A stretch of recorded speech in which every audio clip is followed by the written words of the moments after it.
Hey everyone, guess what? We do not have ugly swag. We have spaced out radio gear that you're going to want to wear. Why? Because no one wants to wear ugly clothing. So head on over to spacedoutradio.com and go shopping today. You'll be glad you did. And it's a great way to support our show. Once you get your gear, send us a picture of you rocking out in your S.O.R swag. spacedoutradio.com. Shop there today and make yourself look good. If you love your woo, it's time to make a commitment to the 3rd annual S.O.R Fan Party. This time, we're heading to Reno, Nevada and the Silver Legacy Casino and Resort, May 10th through 12th, 2024. Tickets are $60 or $100 for VIP. With that, you get a free radio show. You get to hang out with celebrity guests from Spaced Out Radio, including our team, who are coming to hang out with you. You get to meet the entire team, like Science Bob, Merle, Melinda Leslie, Geraldina Roscoe, and more. It's a weekend packed with adventure, and we want you there. After all, we're doing this for you. Find out more and get your tickets at info@spacedoutradio.com and book your hotels today at the Silver Legacy Casino and Resort in Reno, Nevada. Come join us for the S.O.R Fan Party, May 10th through 12th, 2024.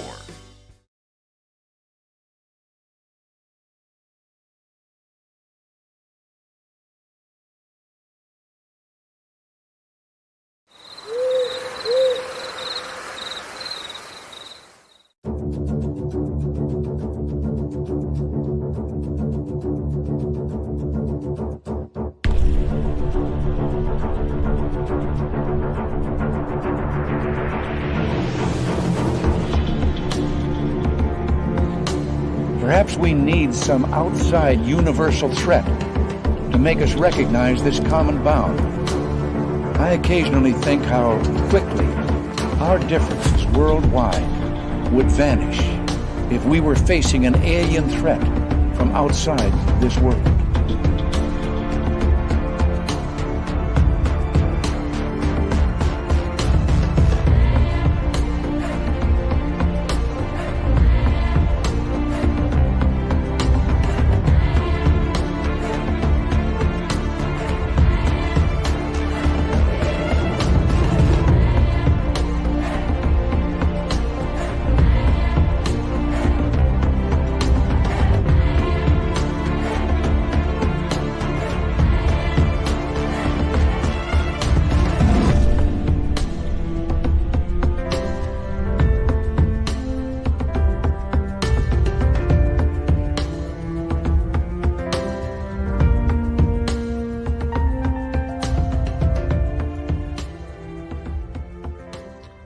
Here we go, another night of Spaced Out Radio tonight. How y'all doing? My name is Dave Scott, and tonight we're going to get into missing people, mysteries of disappearances, strange happenings. How are people vanishing? Our man from Missing Persons Mysteries on YouTube, Steve Stockton, will be here tonight with us. Dirty Fylth will bring the art as well. But first, let's say hello to everyone in our chat room tonight. We have Amy in the gold medal position. Kathy Evans takes home the silver. Penny Van with a strong showing in the bronze medal tonight. And we continue on. There's Michael Morris. How you doing? Roy Boy, thanks for coming on in. Paramarv and Brown Dwarf, good to have you here. Race Fan is here. Race Fan will be signing autographs after the show. Line up to the left of the studio, if you don't mind, to the left of the studio. We have D. Cohn and Philip Blair. Grant Alexander, welcome back. Search and Destroy, good to see you. Little Deborah, nice to see you. And there's Kurt M. and Pink Volo. Rui Gonzalez, all the way from Portugal. Thank you for joining us, my friend. Brad Ford and Bigfoot Rob, always a pleasure. Midwest Night Watchers, how you doing? And there he is, starting in goal tonight, number 36, Lars Janssen. Thin Lizzy, how are you, my friend? Good to see you. Much love to you. And Gary's Beard. Be the Arrow, nice to have you here. Samantha Hazelwood Gray and Kim Stanley, thanks for joining us. Mama Susan, always a pleasure. Mark Longoria, it's been a while, but we're glad you're here. And that's the reason why Mark tonight will be signing autographs after the show as well. Light up to the right of the studio, if you don't mind, to the right of the studio. Daryl Ziernan, Zerline, pardon me. Welcome to S.O.R chat. Noble Patrick, Doc from Wyoming. Good to see you. TMI Kevin, the lovely Kira, thank you for joining us. And Noble Patrick, Digger Dog, good to see you guys. Oh, darn it, it skipped on me again. Okay, there we go. And yeah, that's where I am. Millennium, Jessica, W. David Page, Donna Spencer, looking sweet. And thank you all for coming on in. Let's continue on with our roll call. Doug Shelby is here. The Doug Shelby has arrived, which means we can officially start this show. And there's Sweetly Morbid Bear. Hello to you. And Awesome NB, Cosmic Fleur, how are you? And Rex Goodrum and Deb from SAC, welcome back. There he is, starting at center ice from Stockholm, Sweden, wearing number 12, Jorgen Johansson. Sensational Sherry and Sonia, how are you? Thank you for joining us. Jeff Steve Garvey, he'll hit a home run for you. Pam Harris, nice to see you. Mental Pancakes, it's been a while. Good to have you back. John Bucky, welcome to S.O.R chat. Thank you for the Dave Rules. Video Game Zombie, thank you for joining us. And Chillgasm, nice to have you here. Miss Anonymous, thank you for joining us. The Awesome Cat Chaser, we love you. And who else is here? Vinman, how you doing, buddy? Judy of Gall, thank you for joining us. Hi, Glenn Dennison at Terry Hall. And you know what? It is that time of the night again to start the radio sign and the Spreaker chat. This way we can let in our good friend Bill WD-40 to lube us up for tonight's show. And I'll be able to see right here when he pops on in. Dirty Fylth is in the chat room, so is Travis DeLuca. How are you? Michael Haywood, thanks for coming on in. Blue Cruz, good to see you. And who else? Midnight Sasquatchers, how are you? And let's see here. Paula W., how are you? Where have you been hiding? So good to see you. I got a froggy in my throat. Let's see. Who else do we have? Well, close enough, man. Close enough. Grand Paul Holland. Les Paul Holland. Same dude. Still so awesome. We're caught up on the names. A reminder to all of you that the Super Chat is open. It's a wonderful way to support what we do on this show on a nightly basis. Hi, Crystal J. How are you? There he is, ladies and gentlemen. You can see him right there.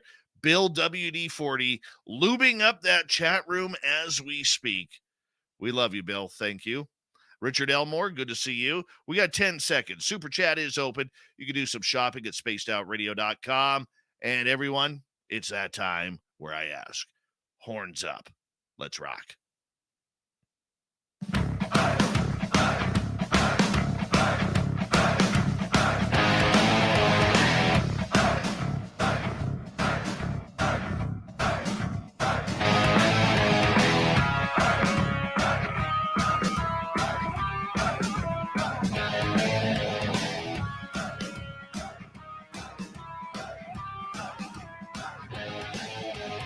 The mountains of central British Columbia to you listening around the world. This, my friends, is Spaced Out Radio. I am your host, Dave Scott, sitting in the captain's chair of S.O.R headquarters. We welcome you to tonight's show on our terrestrial affiliates around North America, digitally on Odyssey Radio, TalkStream Live, and KPNL. All of our archives are free. Join us at youtube.com/Spaced Out Radio. Do old Davey the favor, hit that subscribe button. You can follow us on Twitter at Spaced Out Radio, Instagram at Spaced Out Radio Show, and on TikTok at Spaced Out Radio. Our website, spacedoutradio.com. We have a plethora of features for you, including rocking out to Bumblefoot, reading the news wire. Check out our swag as well. Tonight's show is brought to you by Chive Charities. Help make the world 10% happier by visiting Chive Charities today. You can find them on our website. We're going into the weird and strange tonight. Steve Stockton from Missing Person Mysteries on YouTube is here tonight to talk about missing people. Then in hour number 3, we got the Swamp Dweller kicking things off. Terry Hall will fill in for an ailing little Timmy Senor on the UFO Report, where we're going to get into each of our top 3 stories of 2022 in the UFO world. It's going to be a great, great show tonight. Well, because of that, Let's get right to it. Our good friend Steve Stockton from the YouTube channel Missing Persons Mysteries is an author, researcher, and investigator of all things strange. Steve's investigated cases of missing people all around the world, along with his team, and he's also gone after strange cryptid tales that seem to surround these missing people. How are people vanishing? Are they just there 1 minute and then the next minute they're gone, never to be seen again? Are they being taken by people? Are they being kidnapped by aliens? Are they new best friends of the Sasquatch and Dogman that are running around? Or have they entered different portals? We're going to find out so much about this tonight. Steve Stockton, thank you so much for coming on Spaced Out Radio, my friend. How are you? Hey, thanks for having me back. Always a pleasure. Say hi to everybody in the chat there. A lot of my people here. You guys on your best behavior. Be sure to like and subscribe for Dave there. I appreciate that, my man. You know, you are one of my favorite people in this industry, man, because you work hard. Your hard work is paid off along with your partner, Bill, and you got an incredible team of writers that includes good friends of ours, Thin Lizzy, as well as Bigfoot Rob. And I'll tell you, man, the way you guys have put this channel together and bringing these mysteries, I often, and I don't say this often, but I will often cheat on Swamp Dweller at night and play him for a little bit and then fall asleep to your wonderful voice. Yeah, of I get mystery, that a my lot. friend. Apparently, I'm good for putting people to sleep, but it also helps people with chronic pain, fibromyalgia, PTSD, insomnia. If my voice helps you, then God bless you. I'm all for it. Steve, how did you get involved with this type of programming? Because one of the things that scares the daylights out of everybody is when people go missing, whether it's children, whether it's college kids, adults, even the elderly. I mean, what brought you to this topic? Well, it really started at a very young age. The Dennis Martin case in 1969 went missing from the Great Smoky Mountains on Father's Day of that year. I lived in the same town as Dennis and was about the same age. He was, I think, 6 going on 7, and I was 5 going on 6. And it was really a loss of innocence for me. That was the first time I realized that, yes, a kid can go missing without a trace and never found. In 2023, it'll be the 53rd anniversary or 52nd. I can't do math in my head, but 50 something years of that disappearance. And never any clue, never anything found. And it just stuck with me.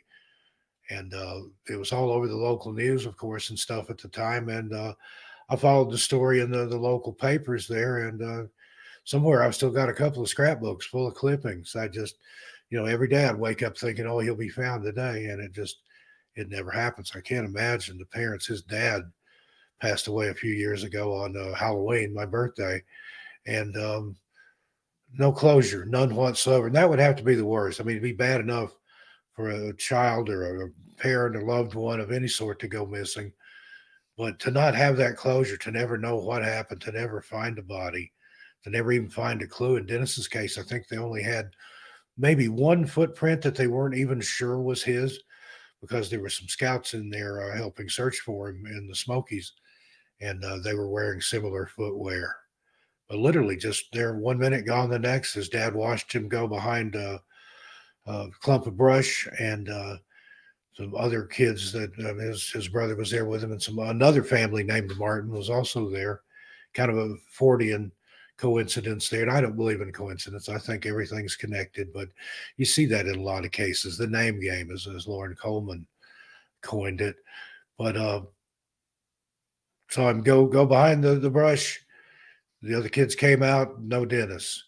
He went, looked for him. He went all the way around it, went inside it, no kid. He took off down the Appalachian Trail, which goes right through the edge of Spence Field there, where they were at for Father's Day. And his dad, Dennis's grandfather, ran down to the ranger station. And within just a short time, it was the greatest search and rescue effort in the Smokies ever. And again, no closure. What took him? I mean, there's been stories of a hairy creature that was seen carrying something red over its shoulder up a hollow. by the Key family in another area of the park just after they'd heard a blood curdling scream. And Dennis was wearing a red jacket. And that's another thing. There's a lot of similarities and a lot of anomalous things in these cases. A lot of people that do go missing tend to be wearing red. Not all of them, but a lot of them. You'd think somebody wearing red would be easier to spot, but it's just the opposite. And no You explanation. know, Steve, with a lot of these cases, the majority of us think, okay, there's kidnappers in the area. And for many of these cases, it might actually be true. However, there seems to be people who go missing every year where the circumstances are so mysterious, like this young Dennis case, okay, where there's no way that that child should have vanished. There's no way that a child should, run to get their slippers off the porch, and all of a sudden they're gone in the middle of nowhere where there's no human beings. I mean, we can have such an imagination about what is truly happening, but you and your team are actually investigating this.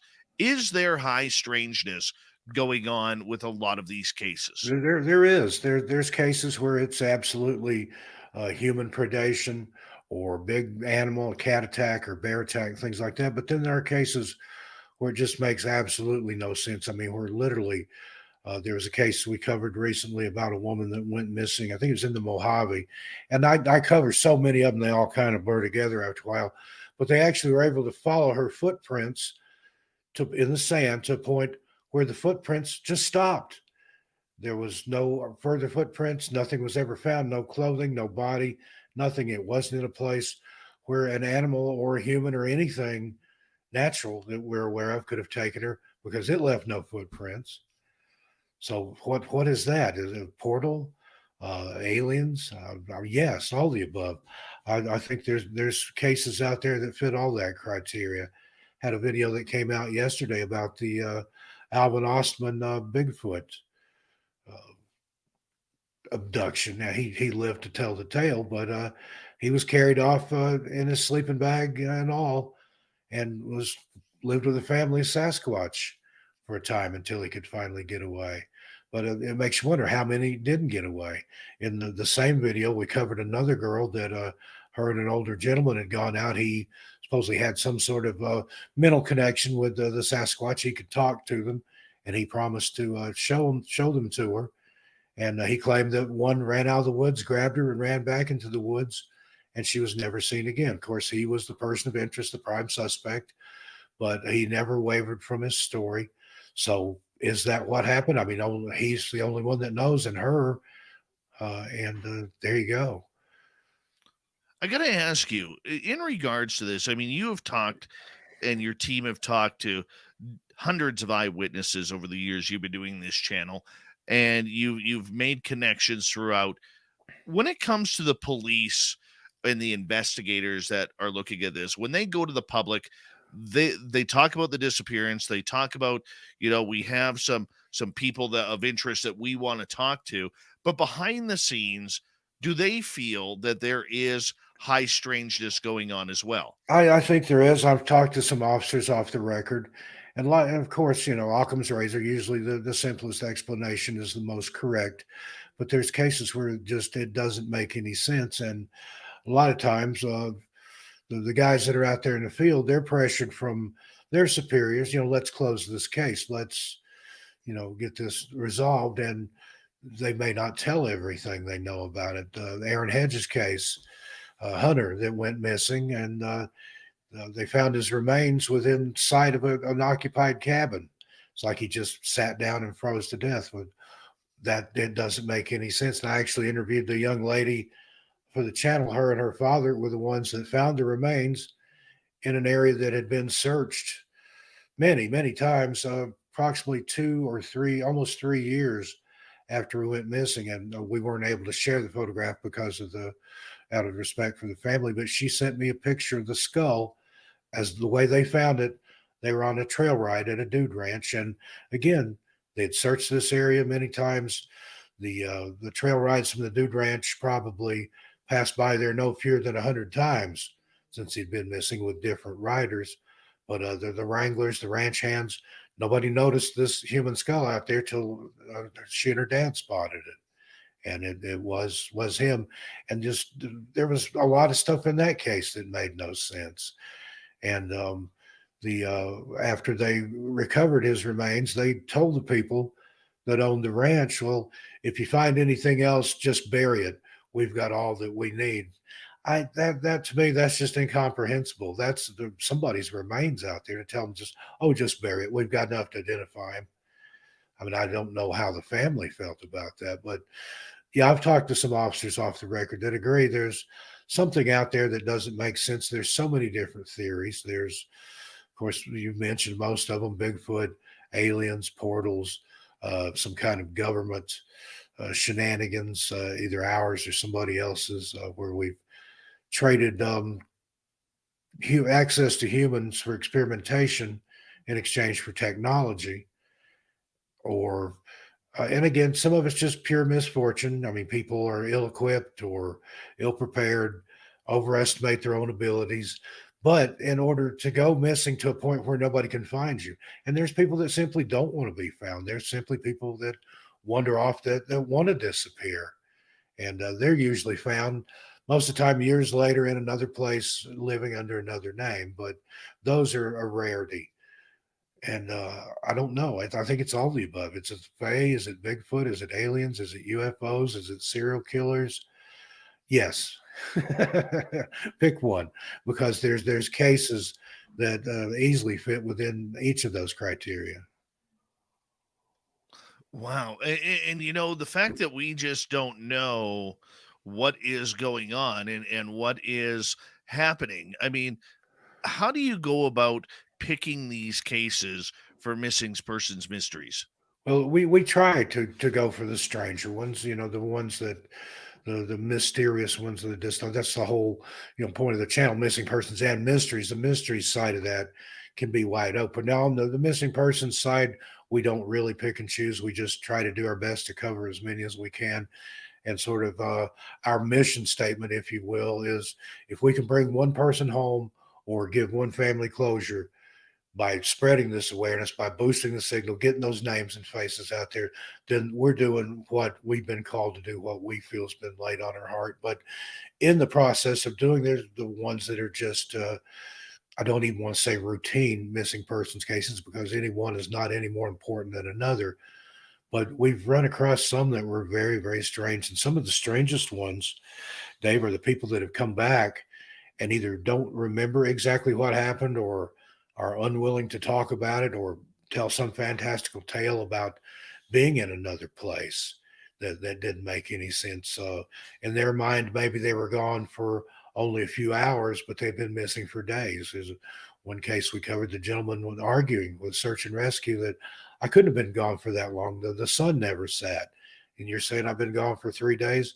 Likewise, there's been people that are only missing for a few hours, but when they're found, they recall having seen the sun rise and set several times. Well, where were they? They weren't here. Were they teleported, apported? Was there some type of glitch in the time or an alternate dimension? Or it boggles the mind the more you delve into some of these. And then in the cases where there's truly something amiss, like where you have a child that goes missing and then he's found, and then he says, a bear or a big dog found me, took me to a cave, cuddled with me, fed me berries, kept me warm, and then brought me back out and put me on the trail where I'd be found. And then the authorities want to say, oh, well, there you go. It was a bear. Nothing to see here. Go home. But you and I both know bears don't behave that way. There's not a bear out there that's going to cuddle with a child and pick berries to feed to it and things like that. That's just not the way animals in the wild work. And I hear that a lot too as a rebuttal. Oh, it's just, it was a big cat attack or a bear got him or something like that. Well, again, it doesn't happen like that. And when it does, there's evidence, there's forensic evidence. I've seen just some horrific pictures of big cat attacks. There's disturbance in the ground cover, there's blood, there's tissue, there's torn clothing, there's, nothing out there can take you 100%. Even a serial killer. I mean, if it is something like that, they operate without making any mistakes and with 100% effectiveness. And that's just not possible to not leave any evidence behind. So there's some cases that just can't be explained by any natural means. Well, there's the famous case in North Carolina that happened 2 years ago around this time, where a little boy went missing for 2 days, said he was with a giant teddy bear, and the place where they found him in the briar patch had been investigated 4 times, and that boy was not there. And you know what? Anybody who knows anything about nature in winter, where there's bears, if bears wake up during their hibernation, it is literally they are angry, they are hungry, and if they have a free meal, they're going to take it. A child Absolutely. would be a child would be a free meal. Okay. In my area, about 7, 8 years ago, way before I moved here, okay, there was a child taken right off his deck by a black bear for food. And the child ended up passing away. The bear had crushed the poor boy's skull. Okay. But I mean, you have to be careful in nature when you have bear awareness. Yeah. And because you never know what's going to happen. That being said, with this case in North Carolina, where the child said, I was kept warm by a big teddy bear. How else is a 3-year-old going to describe a Sasquatch? Right. They have no frame of reference for that, and that's just what comes out, and that's common.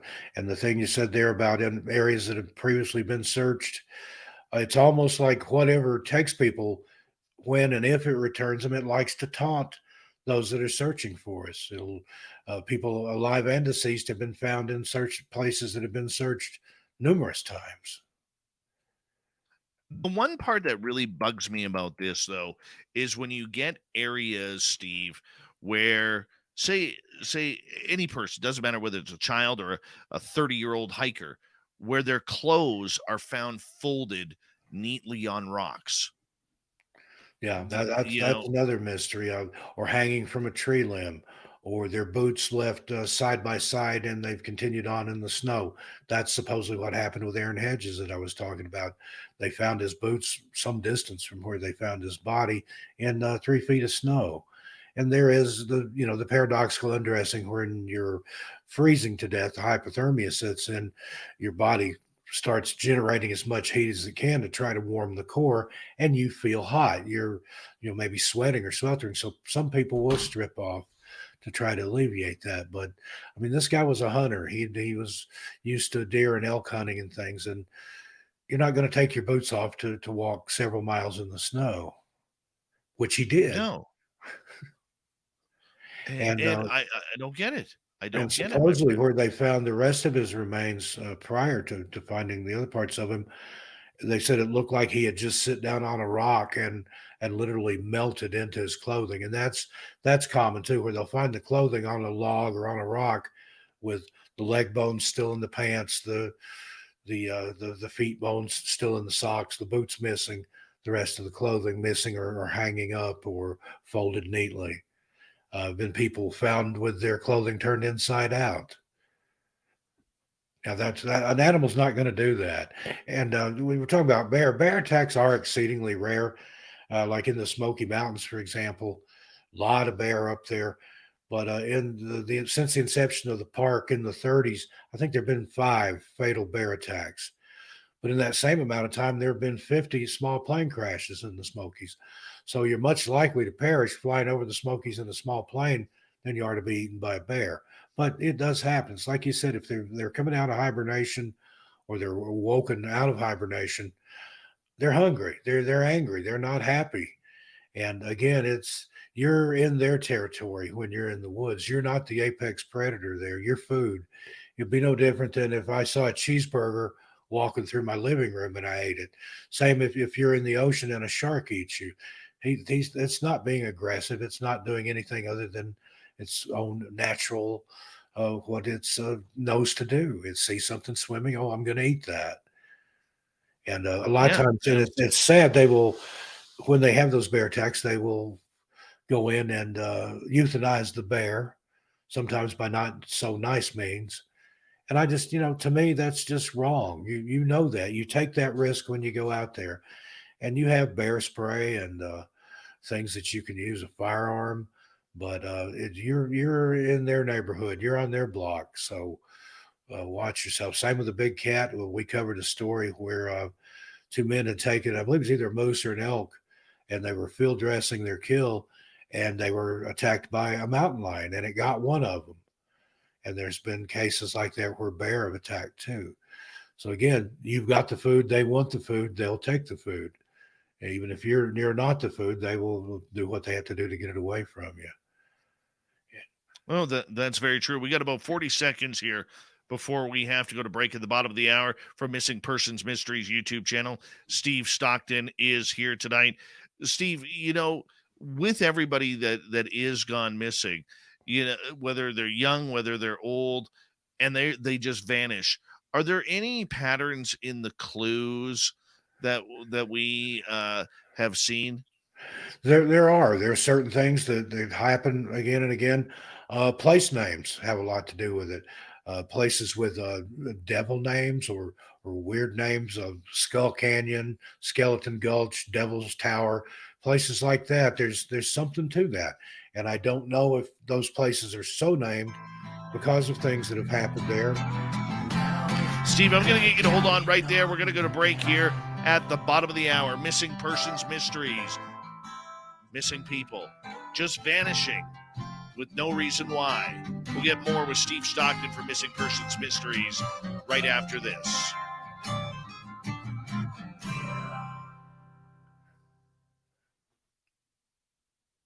God, I love this topic. That was a great first segment. I couldn't get enough in there in 40 seconds, but I'll continue about the name game because that fascinates me. And there are other similarities in a lot of cases. How long have we got here on the break? I probably need to let my We dog got about out. 5 minutes, buddy. Okay, I'm going to run my dog out real quick. I'll be right back. You go right ahead. Hi, Dirty Fylth.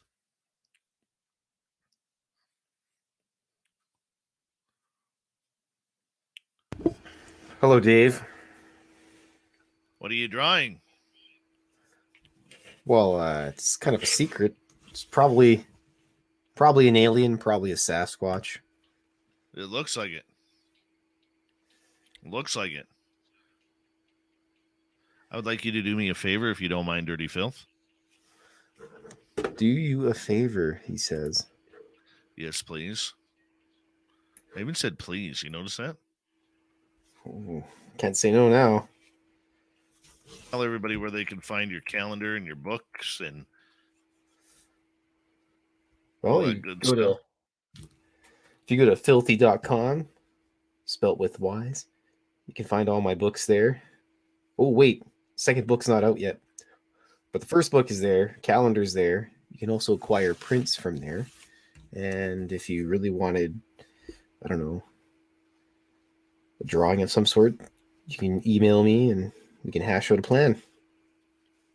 Very nice. Very nice. You have to write down like a nice little plug myself speech there, Dave.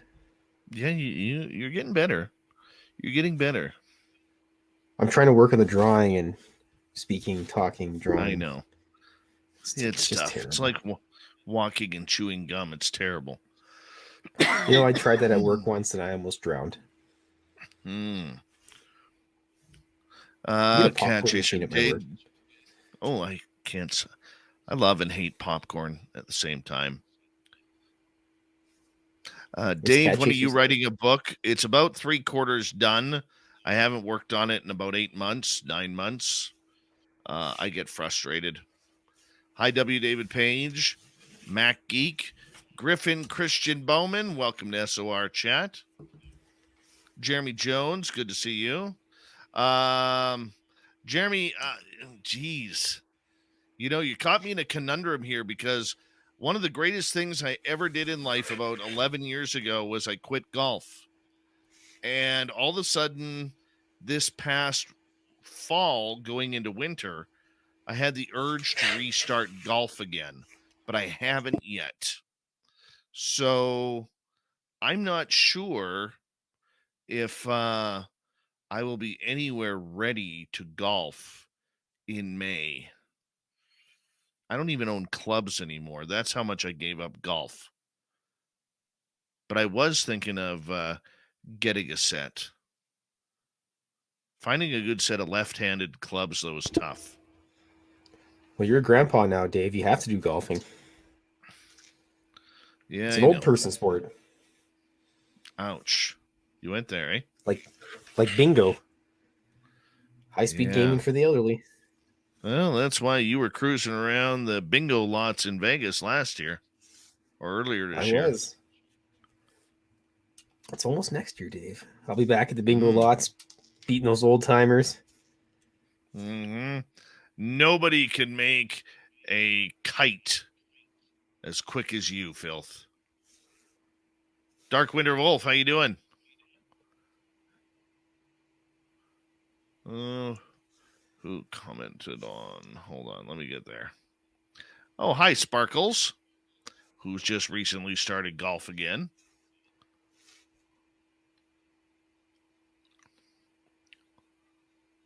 For a second, I thought it was my electrician buddy. Yeah, you know what? One of the greatest days of my life was when I gave up golf. I really don't want to go back. I really don't.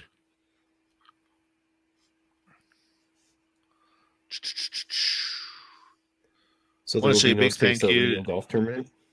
I don't know. You know, that takes time, and you know, you got to have dirty filth kind of money to do that.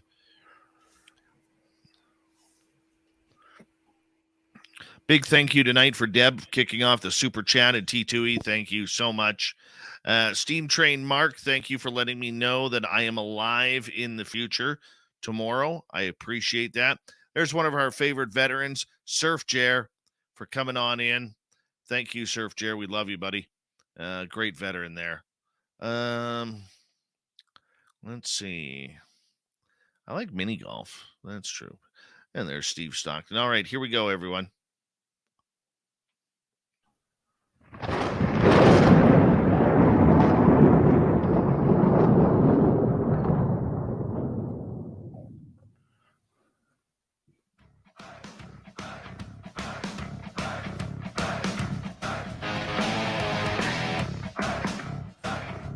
Second half hour of Spaced Out Radio is now underway. Good to have you with us. My name is Dave Scott. Very much appreciate you tuning us on in. Want to remind you that if you missed portions of this show or others, check out our free archives by going to youtube.com/Spaced Out Radio. Do old Davey the favor, hit that subscribe button. Our website is spacedoutradio.com. We have a plethora of features for you. Rock out to Bumblefoot, read the news wire, check out our swag as well. Follow us on Twitter at Spaced Out Radio, Instagram at Spaced Out Radio Show, and on TikTok at Spaced Out Radio. Let's continue on tonight from Missing Persons Mysteries on YouTube. We have the man, the voice behind all the spooky stories. Steve Stockton is here with us talking about people who just vanish into nowhere. Steve, welcome back. Welcome back. As I was saying, the name game was what it's referred to as. Famously, Lauren Coleman has written about it. Before him, Charles Forts wrote about it probably in the 30s or 40s or even before when he wrote his books. But places that have an odd name, odd things tend to happen there. Now, I don't know if it's life imitating art or art imitating life, but anything with the devil, Diablo, anything like that in the name, there's going to be strange things there. Now, is it so named by First Nations people, indigenous people, because the things that have happened there? Or is it like a tulpa effect where because it's so named, that draws strange things to it? But you tend to see that. Jim Brandon wrote about it in the 70s. Like I said, Lauren Coleman wrote about it in the 80s, and heard people talk about it lately. It's just one of those things that continues to pop up. And other similarities in circumstances, the missing tend to be on one end of the intelligence scale or the other. You have PhD candidates, and doctors and people like that that go missing. And then you also have people on the autism scale, the functioning end of it, but they're more likely to go missing. There's been several children on the autism spectrum that have gone missing, and the older people, the smarter people, tend to be in good physical shape. Runners, hikers, mountaineers, people that know their way around in the woods. We covered a case earlier this year from Colorado, and I moved from the Pacific Northwest. I'm in New Mexico now, and I actually went up on location in Colorado. It's between Durango and Silverton, a place called Molas Pass. Kid, he was in college age. He was a mountain runner, and I have mad respect for those people that can run up a mountain or run through the mountains. I could maybe run down the mountain if something was chasing me, but then I'd just die tired. But I went up there and just it's desolate. The air is very thin up there. I've been a flatlander for a long time. I lived in Portland, Oregon before moving out here, and had lived anywhere from 6 to 36 feet above sea level. Got here to the high desert in New Mexico. I'm over 5,300 feet here. Took a couple of weeks to get used to that altitude, and then went up on Mullis Pass. I was up above 10,000 feet. I couldn't breathe. My vision was like tunnel visioning into the periphery. Everything was hilarious. Everything was funny. And my traveling companion says, we need to get you down into Silverton and get you some oxygen. So I went to a little outfitter there, and you get canned oxygen, an aerosol can, little face mask, and had, I think, 200 breaths of oxygen in it. So, but that was the only way I got through that video. But for somebody that can run under those conditions, that can exert themselves, do a marathon in those mountains, they're in good shape. And for them to go missing, and again, I think they found his phone. That was the only trace of my personal opinion. Again, it's just an opinion. I think he's in the Animas River because there were runoff at that time of year from the mountains, the snow melt. And I think somehow he ended up in the river. Now, whether he fell, was pushed, somebody put him in there, that remains to be seen. But again, people that are experienced woodsmen and hikers and outdoors people and hunters and people that know these places, that's the ones that really shock me when they go missing. I can understand somebody out for a day hike that maybe hasn't spent that much time in the woods, and again, overestimate their abilities, underprepare, don't carry enough food, water. It's there's a million ways to perish out there in the wild, but to do it in such a way as that nothing can be found, that you just literally, people have watched somebody walk around a curve in the trail, and then they're gone. They've never seen them again. Or seems to be like people that break off from a group. If you're hiking with a group, stay with your group. If you don't want to go missing, people, I'm going to go back and get another pair of shoes, or I left this in the car, or they go back, never seen again. Yeah, I mean, the way it's vanishing, or is it normally happening, Steve, during the day? Is it happening in evening hours, early morning hours? Does time even matter? The time doesn't seem to play into it. Most people do go missing during the daylight hours, but that's when most people are hiking in the woods and the forest. But there have been people that have disappeared on night hikes, early morning, mid afternoon, and I can understand if you're hiking and you lose track of time. I've had that almost happen to me in the Smokies before. I'd been up to Klingman's Dome, which is the highest point up there, and I was off trail. I'm not a trail hiker. I stay away from the touristy areas. I was just kind of blazing my own trail there, and had stopped to admire a tree, and that was weird. There's something out there sometimes, I think, that sort of lulls you into a false sense of security. Where I was, and I went back and tried to find it, and I never could find it again. But there was this tree out there, David, looked like a Disney tree. And it was late in the afternoon. I'd been up to the observation deck there at Klingman's Dome and watched the smoky effect roll in off the mountains there that they're known for. And I was coming back through the woods, and I see this tree, and there's just this shaft of light coming down, shining light. It looked like a Disney tree. It was this huge, huge tree. It would have taken several people holding hands to go all the way around it. I'm just admiring this tree. And it was just like something in my head was saying, that'd be a nice place to just sit down and rest, just sit under that beautiful tree and relax and commune with nature. Maybe even take a nap. You could take a nap there and be refreshed. And then all of a sudden it just occurred to me, where is that thought even coming from?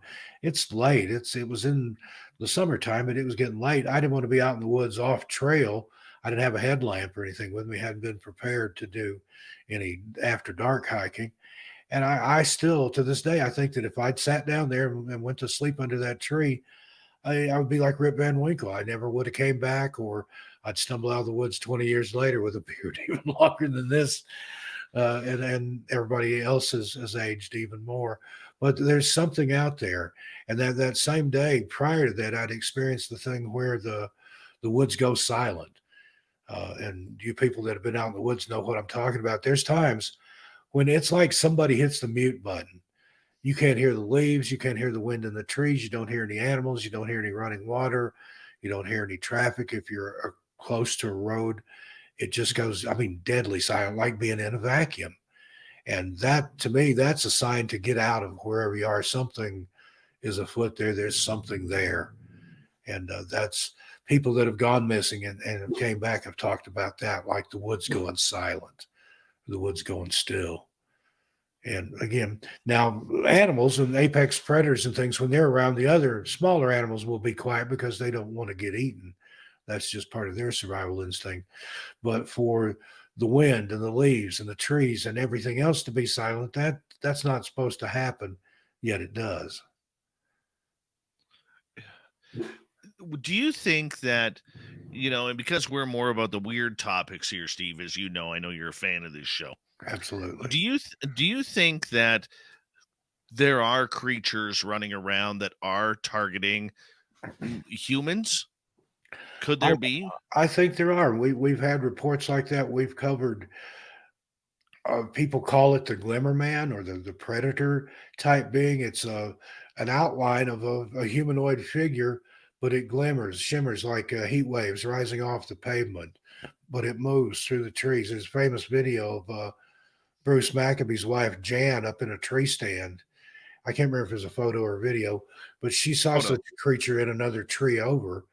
And at the same time that was happening, she's observing this. A high school over on the other side of the woods where she was, they were having a UFO incident over there. They saw something over the football field. So a lot of things and same with Bigfoot. In places where there's a lot of Bigfoot or Sasquatch sightings, there will be UFO activity. Are they related? I think maybe they are. I think there's some sort of thread there that ties all this stuff together. But that creature, whatever that is, I've heard people say that have seen this, that people that made the Predator movie, they had firsthand knowledge of this creature, that it's not just a fictitious Hollywood creation, that there are things out there like that. I've had a similar experience, but mine was in downtown Portland at a bus stop between 11 p.m. and midnight. Something was off to the side of the street there, behind a garbage can and a permanent street post or light post. I thought it was heat coming out of a vent, but it was in the summertime. And I thought, well, where's that steam coming from? I walked over to take a look. There's no vent there. And whatever this was, it was short statured anyway, but it appeared in the rough shape of a human. It just kind of squatted down like it didn't want me to see it, but I'd already seen it. So I started panicking. I'm thinking, what is this thing? It's going to take me. I'm going to go missing. It's either a super soldier with cloaking ability. It's some kind of alien. It's something. And I ended up just kind of moseying along and pretending like I didn't see it, and then darted out into traffic, ran across traffic, just hoping that it wouldn't chase me, and then continued on up the several blocks to the next train station. But after that, I don't live out there in Portland anymore, but after that, I would not take a train late at night from downtown, because there's people that go missing in the cities too. We've covered cases of urban disappearances where maybe somebody's seen going into a bar and then they're not seen coming out, and then they're found weeks or days or weeks later. A lot of times in the water. That's a whole separate theory, the smiley face killer theory. I made a 2-part documentary about that. Its feature length runs about 2 hours, where these young college age men disappear. Then they're found later in a body of water. And a lot of times, even though they've been missing for maybe several weeks, the bodies have only been in the water for 2 or 3 days, according to the autopsy results. And there's not enough water in the lungs that they drowned. So where were they where were they the rest of that time? Who put them in the water? Ted Gunderson, ex FBI agent, he's delved into a lot of the mysterious stuff. He's investigated what he believes to be a satanic ritual sacrifice in Olympic National Park and Olympic National Forest. I've been up there investigating. That's a strange, strange place. But he buys the smiley face killer theory. And a lot of times where these bodies are found, there will be a smiley face graffiti left behind. And in one case, somebody even went and spray painted a smiley face on one of these guys' tombstone. And supposedly that's like some sick ritual cult that does this for whatever reasons. I don't know if they're making snuff films or what they're doing it for, but it's got that whole dark web, deep rabbit hole kind of feel to it. But if it is a band of people doing this for whatever reason, they're good at what they do and they don't leave any evidence behind. The smiley face killers, I mean, we could do an A whole entire show on show. that easy, yeah. Yeah. And it's I did amazing. 2 hours on it and barely scratched the surface. But there is a book called Case Studies in Drowning Forensics. It's written by two guys that looked into it. It's, I believe, I want to say 13 victims and one survivor. And that's kind of what they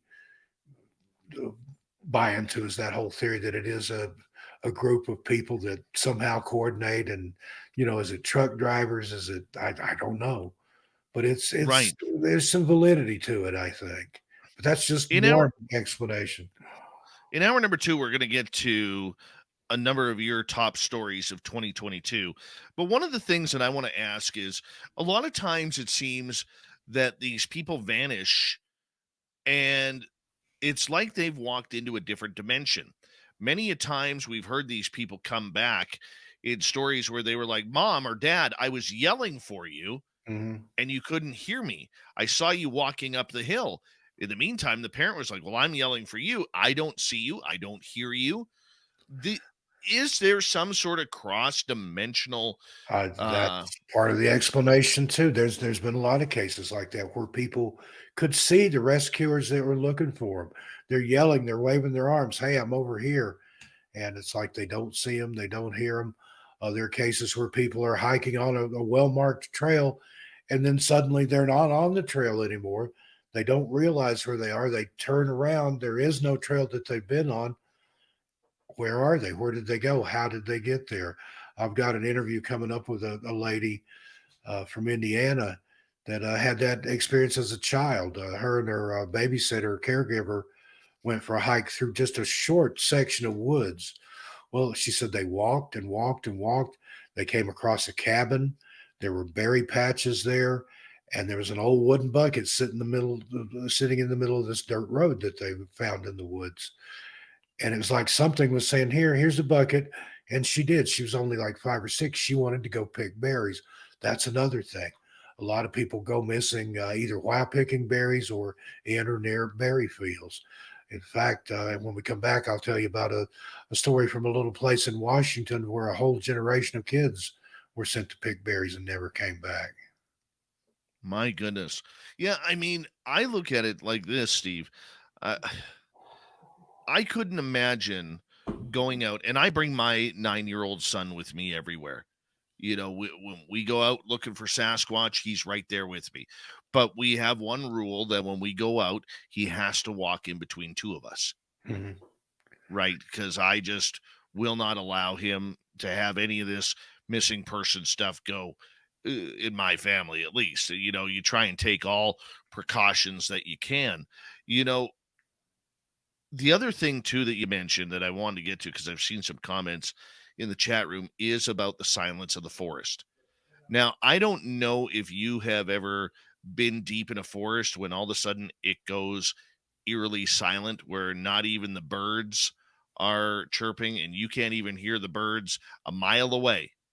but there is nothing that makes you feel more small than listening to Absolutely. the woods go silent. Oh, I've experienced it on many occasions in the Smokies along different portions of the Appalachian Trail. Had it happen in the Jefferson National Forest along the Appalachian Trail, right outside of Damascus, Virginia. And in that same area at a later time, I was in there night hiking with a headlamp that time, and I was pelted with rocks. I've been hearing the whoops and the yells and the tree knocks and stuff, and then all of a sudden rocks were coming. They weren't lobbed. They weren't following an arc or parabola. They were coming straight out of the woods. I didn't even know they were hitting me. I couldn't feel them hitting me. I heard them hitting the ground, and I looked, and it's these round, flat river rocks. I picked one up, and it's hot or warm, almost hot to the touch. Now, I've heard of cases where things apported that would be warm to the touch. And I thought, that was Sasquatch and Bigfoot, whatever, because there's been sightings up there, and I got out of there. But reflecting back on that, I think they were trying to warn me because I'd heard the calls and the answers, I'd heard the tree knocks, and then I just kept going. And then I started getting pelted with rocks. I think they were warning me back from something, either an unfriendlier version of themselves or a dog man or a big cat or who knows what. They weren't meaning to hurt me or harm me or scare me. They were trying to get me to turn and go the other way. And that's what I did. The rocks stopped, the tree knocks and the whoops and yelps and things settled down. I don't know what I was about to walk into, but first I thought they were attacking me, but I think they were just warning me off. And it pays to pay attention to stuff like that. And the woods going silent, that's a hint and a half for you right there to turn around and go back the way you came or go a different direction or do something because that's not natural. That shouldn't happen, but it does. I've experienced it lots of times. Yeah, I remember one time we were going out to one of my Sasquatch gifting sites, and we had about 5 people there. Now, I'd been to this place 50, 60 times, and it was only about 250 feet off the road. I couldn't find our way back. 250 feet. And I started to panic because everywhere I looked the same and looked different than what it had previously. And I had no idea where my truck was. I had no idea how to get out, and I started to panic. And I realized that was the worst thing that I could do. And it wasn't until about 2-3 minutes later, I heard another vehicle coming up the logging road that I was able to finally relax and say, okay, this is the direction where my vehicle is. This is the direction of the road. But I mean, I think the forest has this magic that it can play. I do. Where I believe that too. it can mess you up. Especially when you're in what I consider the deep woods. I mean, I've been in some places where it's been a long time if another human being has set foot there. I mean, it's been centuries ago. There are places like that you can get to, and a lot of people will kind of poo-poo that. And I just say you haven't been deep enough in the woods, and it has its own majesty and stuff. But there's a strangeness to it as well when you get that far back into nature, and the woods they literally take on a life of their own. I think things can change, whether they're actually changing or your perception of it changes. And people talk about certain creatures, beasts, cryptids vibrate at different frequencies and stuff. How do we know that the forest is incapable of that too? That it can't raise or lower its vibration and appear differently, because the spectrum of light that we can see is about this much on a scale that's this much. So, who knows what? I think there's a lot of things that are natural that we just don't understand, that we don't have the ability to yet. The science to me, that's far from a perfect thing. There's a lot Yep. that can't be explained. Well, it's funny because we got about under 2 minutes to go here. It's funny because I always used to look at my buddy Mike or my buddy Mark, and they would bring, every time we go out in the forest looking for Sasquatch, they'd bring these big, heavy backpacks in with them, and I'd be like, well, what's in there? Because here I am, I've got a hoodie on, I've got, a lighter, a pack of cigarettes, my wallet, my keys. Okay. And they're like, this is the forest, man. Anything can happen. And after that situation that I had in the forest, where, like I said, very familiar with the trees, very familiar with the surroundings, and I got lost. It was only 5 minutes, but I got lost. I now understand why, people say don't go into the forest unless you're prepared.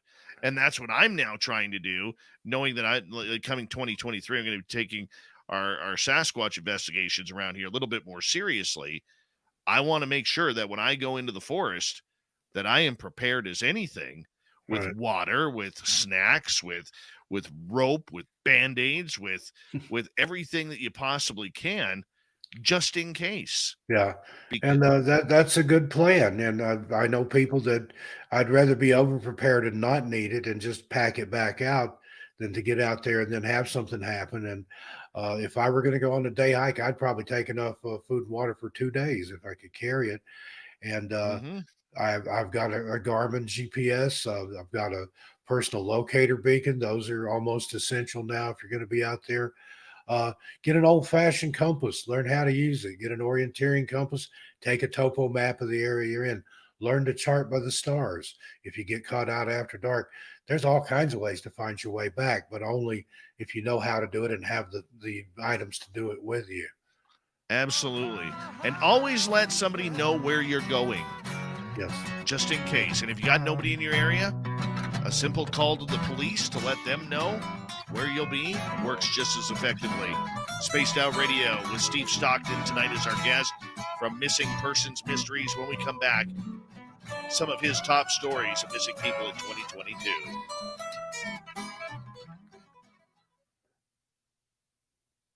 Steve, I remember this one time we were at that exact gifting site where I got freaked out. And my buddy Mark and I are there, and we could just feel we were being watched. Hmm. And the one thing I will always say to people in the force, and I've learned this, is your eyes will always take you into the direction you need to go, or the direction you need to look.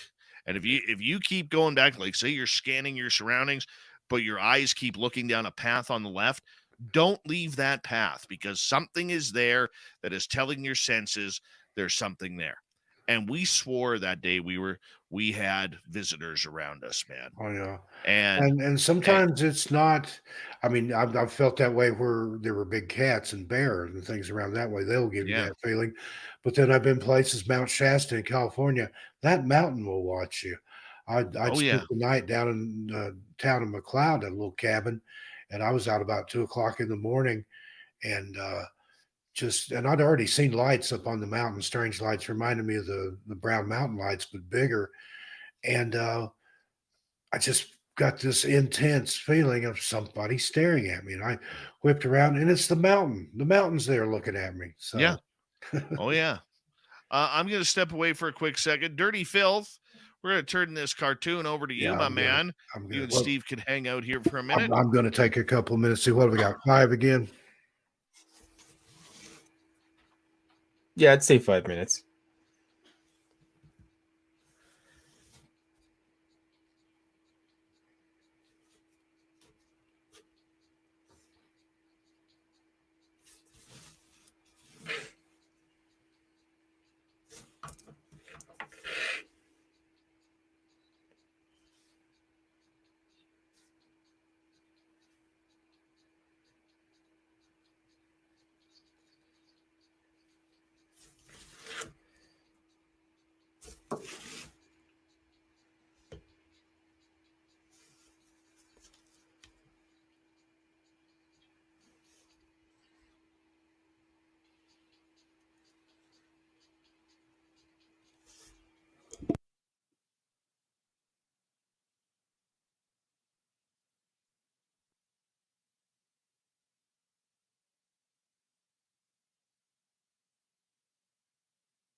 Apparently it was on mute. Crap. Well, I'm not saying it all over again. Anyways, just wanted to say, if you go to Fylth.com, find my book, my calendar, prints my cartoons, and if you come to Vegas, I will give you artwork. That's the Reader's Digest version of what I had said, but bloody hells. Anyways, I hope everyone's having a good night. All right, my man. Looking good, Dirty. Looking good. I gotta keep remembering about that mute button. Super Duke from World Bigfoot Radio. Super Duke. Super Duke. What else we got? Travis Woostus. How you doing, buddy? The Moostus. How you doing? It's my good friend there. And big thank you tonight to Deb, T2E, Surf Jer, Jeremy, and Aussie Sue for the super chats. Mr. Lurksalot, how you doing? And the super chat is a wonderful way to support what we do on this show on a nightly basis. So thank you. And here we go with our number 2.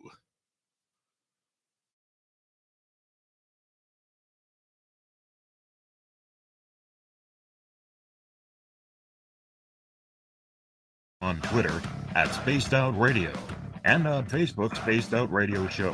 Hour number 2 of Spaced Out Radio is now underway. Thank you so much for joining us. Very much appreciate earning your listening ears wherever you are on this beautiful planet we call Earth. Hello to everyone listening in on our terrestrial affiliates around North America, digitally on Odyssey Radio, TalkStream Live, and KPNL. All of our archives are free. Join us at youtube.com/Spaced Out Radio. Do old Davey the favor, hit that subscribe button. The Desert Clam has set the password for tonight in the S.O.R. Space Travelers Club. Tractor. Tractor is your password. Use it wisely, Space Travelers, as the Clam sets the password each and every night right here on Spaced Out Radio. Our website is spacedoutradio.com. We have a plethora of features for you. Rock out to Bumblefoot, read the news wire, check out our swag as well. Follow us on Twitter at Spaced Out Radio, Instagram at Spaced Out Radio Show, and on TikTok at Spaced Out Radio. We continue on tonight from the ever-popular YouTube channel Missing Persons Mysteries. We have Steve Stockton, the voice behind the stories that are brought out by his team. And, wow, Steve, you really got a great thing going there, my man. Yeah, I just posted a thing on Facebook, a memory from 2 years ago. We were celebrating 60,000 subscribers, and next month we're going to hit 250,000. So in 2 years, it's grown that much. People enjoy the topic. It's a sad and tragic thing in most cases, especially the people that are found. But again, that's closure for a family. But the mysterious side of it too, the mystery side of that name, that it appeals to people. It's one of those mind-boggling things that if you're like me and you're an insomniac, that's the kind of stuff that rolls around in your head at night when you can't sleep. Where'd they go? What took them? What's out there? Who's aware of it? Is what's behind it? 2022, what kind of year was that for people going missing? No real major cases that stand out to me. Now, there was several that were solved this year that turned out to be homicides, and that's not surprising. But I think the biggest story and my favorite one of 2022 is all the bodies that they've pulled out of Lake Mead, just outside Vegas there.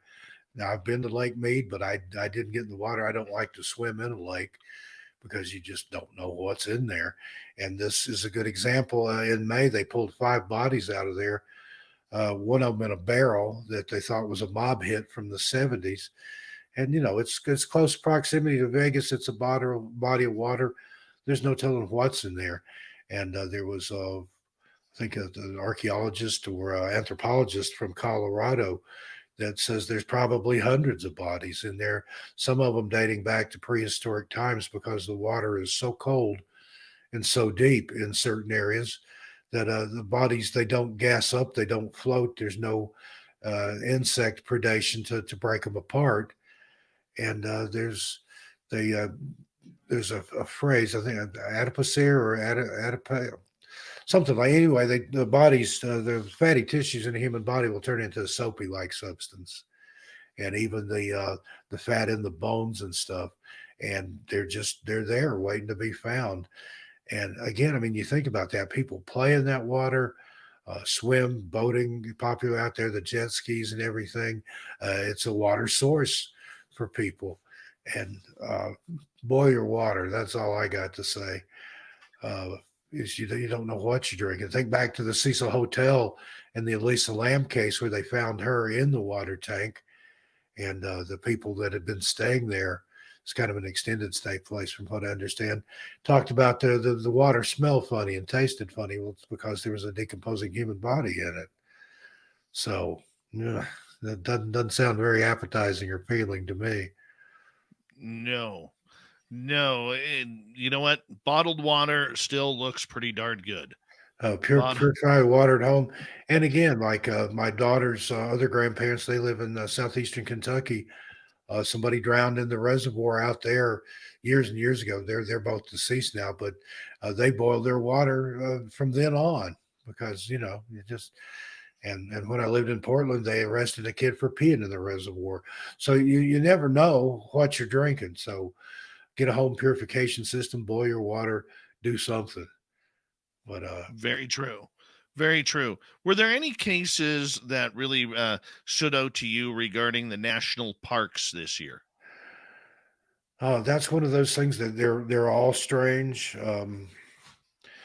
It would really be hard to pick just one, or just the national parks in particular. Those missing cases, again, it's almost like something's taking people out there. Uh, what or who, or and again, there's misadventure. There's people that do go out there with no intention of coming back, but even then, a lot of times it'll be just in such a short amount of time where they observed them, maybe parking their car at the trailhead at the parking area. People saw them on the trail. Yet, how could you get yourself into a place, if you were going to end it all, to such a place that you could never be found? That doesn't seem possible. I don't know. There are no easy answers in cases like that. And uh, California has the most missing people as a state. Now, this is overall, not just in the national parks, but the parks there too have more people that go missing. Um, and the Great Smoky Mountains has more visitors. It gets around 12 million a year, 12 to 15, I think. And Yosemite only gets a fraction of that, but yet more people go missing in Yosemite.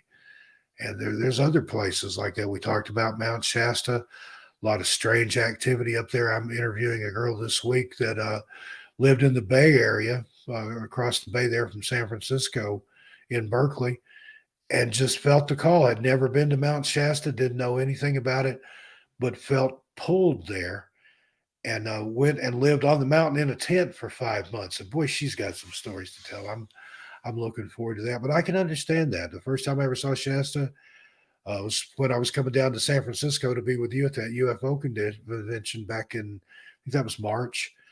And well, that wasn't the first time I saw it. I'd passed by it, but I actually stopped and stayed a couple of days, planned that into my itinerary.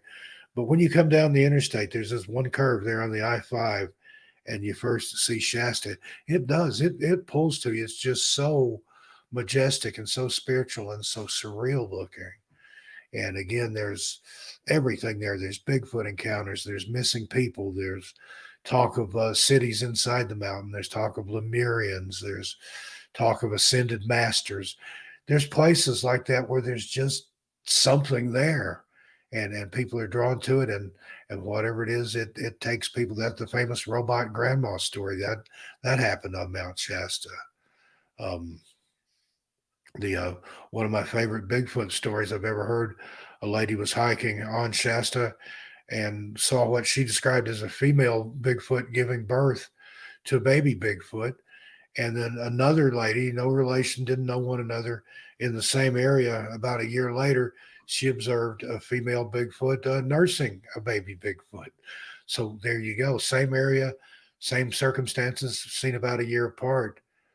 That's just crazy. But it's wonderful and beautiful at the same time. But the national parks are a hotbed, and if you look, there's maps of like where these clusters, where the most missing people are in national parks, and then there's also a map of the U.S. cave systems. And if you overlay those, they match up. So is there something underground that takes people? What does it have to do with these caves and the cave systems? Are there military bases in there? Are there government installations? That's supposedly a thing. In the Grand Canyon, a lot of people go missing there. There's supposedly a cave there where they found mummies and Egyptian artifacts, and immediately closed off the area and won't let anybody near it. So I think there's a lot of things that are kept from us for whatever reason, but I don't think it's anything good. How much of this involves UFOs, potential alien abduction? Well, that crops up a lot too. People will talk about while they were gone as having been on a craft, or same with a portal, seeing a portal and they stepped through it and then were somewhere else. But I mean, that's a possibility. One of the most interesting cases, or several cases actually, are people that are found in boulder fields. And a boulder field is just that. It's an open area full of boulders. And they will find people that have been missing in those boulder fields. And they're deceased usually. And they've already been searched numerous times. But they will find them and they look like they've been dropped from a great height when there's no height to fall or be dropped from. So is that a UFO? Did they take somebody up? Did they beam them up and do whatever and then just kind of kick them out the door and let them drop onto the rocks below? But then there's other legends that play into that. The Algonquin tribe in the New England area, they have stories of a creature that can disguise itself as a boulder. And when some unsuspecting person comes by, it opens up, swallows the person, does whatever it does, gets whatever it needs out of them, and then spits them back out. Well, if you've been inside a rock creature, I imagine that it was squeezing the life force out of you or whatever. When it spits you out, there you would be. The cases in the Bridgewater and Bennington Triangle, one or the other, I can't remember which, where a hunter had been missing. When they found him, he looked like he'd been crushed to death, but he was just in the woods.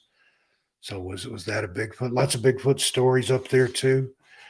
But I think it all ties together. Bigfoot, aliens.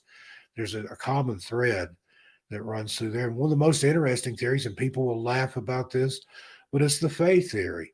If you study the Celtic version of the Fae, or it was a religion almost, or probably still is, in Ireland, some of those Celtic countries, and there's a hierarchy to those people. I've read cases from the mid 1800s of people encountered little men that came down out of the sky in a horseless carriage.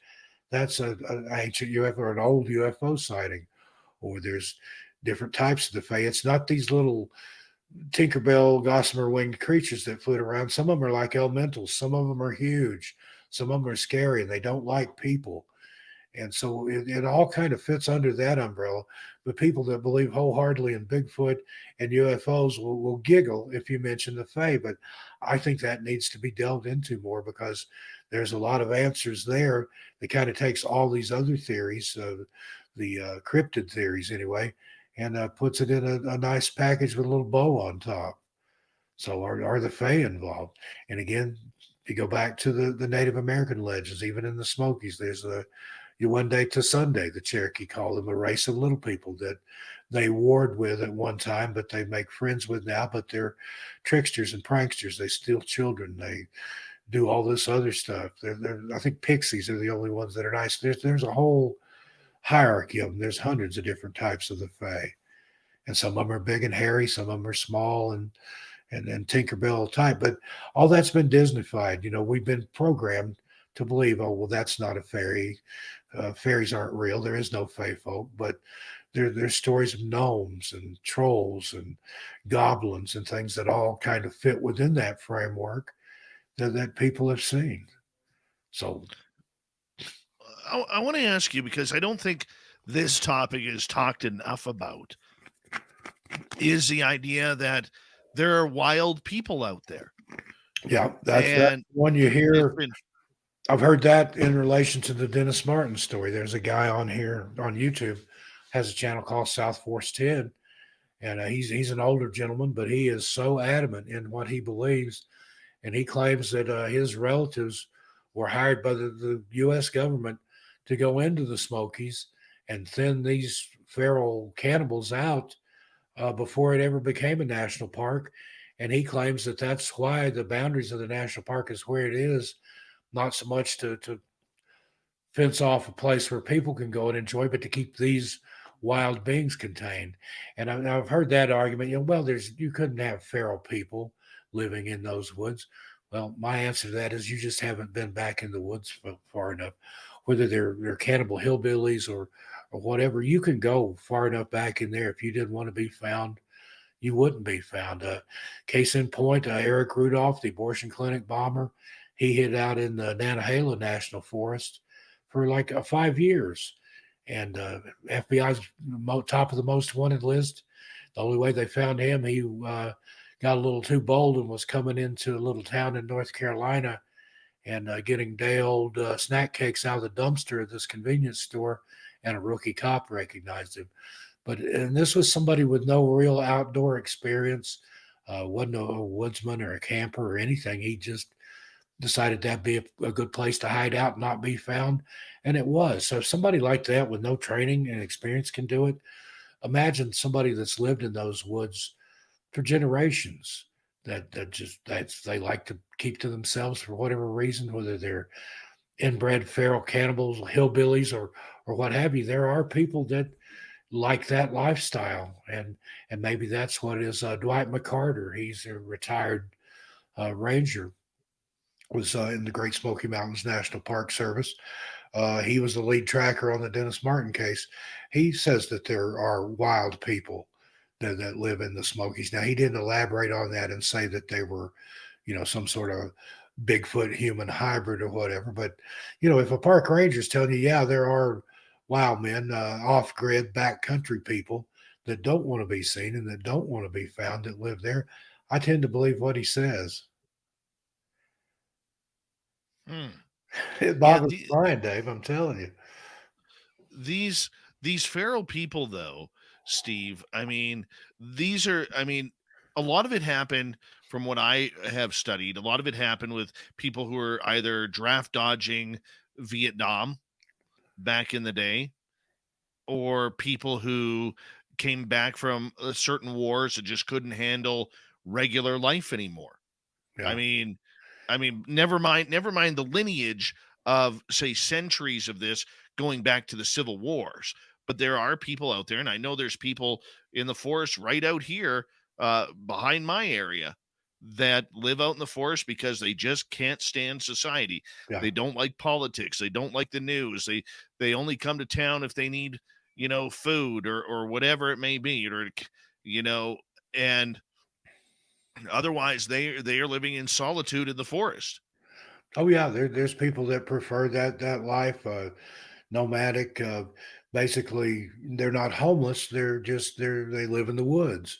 They built a shelter. They have a tent, and we covered a case. I think that was last year though, of a lady that had been missing, and they found her in a tent in the woods, and she just. It was, I think that was in 2020 when the pandemic and everything was going on, and she just wanted to remove herself from society. And there's no law against going missing. You can disappear, although I feel you should at least leave a note because they expend a lot of resources on those search and rescue efforts. But yeah, she just chose to drop out, and that's what she did. She went and lived in a national park, and she went through her own food stocks and then would beg from other campers or go through the garbage cans and things like that. And just she liked that. And then when they found her, she didn't want to leave. She didn't want to be found. So you have that too. There are people, like I said, that disappear on purpose, that want to disappear. You have people that do that and start over and go to a different city. Uh, Las Vegas is a prime example of that. That's a very transient population out there. When I was out there, I met people that had been, in another state, in another city, and just wanted to drop out, leave their previous life behind, reinvent themselves, come up with a new backstory. I can take you to a flea market in North Las Vegas where you can get any kind of credential you need, birth certificate, passport, whatever it's going to cost you, but it's available. You can. It's harder in this day and age than it used to be, but you can become somebody else. Now, usually that's somebody that's been involved in some criminal activity, or somebody that, heaven forbid, has murdered their family or is running from the law. But it is possible to disappear in that regards too. It's one of those things, missing persons, that's a very broad brush that you're painting with there. When you get down into the minutiae of it, there's all kinds of levels and types of disappearances. People that are hiding, people that want to go missing, and then people that are truly, I feel, that have been taken by something that I mentioned earlier. I was going to tell you about a little town in Washington. I was out with a friend of mine. We'd been Bigfoot hunting up in the Gifford Pinchot National Forest, and it was in spring of the year, but we got up to the snow line, and we found what I believe to be a Bigfoot print in the snow. It looked like he just stepped into the snow and said, "Nope, that's too cold. I'm going to stay below the snow line." Just one footprint there. We left there and we're driving on up into Washington State. And when we entered into this little community, I said to her, I said, "This place just feels off. There's something here. I'm getting this weird deja vu, or there's something about this place." I didn't have any phone reception. The carrier I was with at the time, I could not get a signal. And we drove through this little town, and I'm just like, everything felt strange. Well, the name of the place was Yacolt, Yacolt. And when I got back out of there, did some research, sure enough, there's been all kinds of strange happenings there. And the Yacolt, the very name itself, and I can't remember the tribe, but it means Valley of the Fire Demon in the whatever the indigenous people's language is there. And coincidentally enough, and I don't believe in coincidence, one of the biggest just spontaneous forest fires in Washington state history at that time, the occult burn happened there. Thousands of acres burned up. A forest fire in Valley of the Fire Demon, who would have figured? But that was one where the tribe had sent their children out to pick berries, and every child that went, none of them returned. So again, berries, berry picking, disappearance. They never found any trace of them. And to that day, there's a ghost light that they see there. A lot of those buildings are haunted. I talked to a lady that had grown up there, and she talked about there was a field on the way home that she would cut through as a shortcut to get home from school. And she claimed that little tiny, what she described as Native American braves, would chase her with bows and arrows. And she said they weren't even 3 feet tall. And there's across from the old train depot there's a restaurant used to be called the Whistle Stop. I think that lady retired due to illness or passed away or something. That place was strange. She lived up above it, and I was in there. We were the only ones there besides the owner and the cook. And I went to wash my hands, and I don't know why I did this. It was totally unlike me. But when I got ready to leave the restroom, I flicked the light off, and then I started to open the door. Well, the door wouldn't open, and there was no lock on it. And I'm pulling, okay, somebody's holding the door on me. And I heard kids laughing. Well, I turned the light back on. By then, when I pulled the door, it opened. I went out, and when the lady brought our food to the table, I said, "Is that your kids playing a joke on me?" And she said, "No, those are the ghost children." She said, "I don't have any kids." She said, "But I hear those kids running up and down the back stairs after dark. But I heard children laughing, at least 2 kids, it sounded like a boy and a girl, giggling."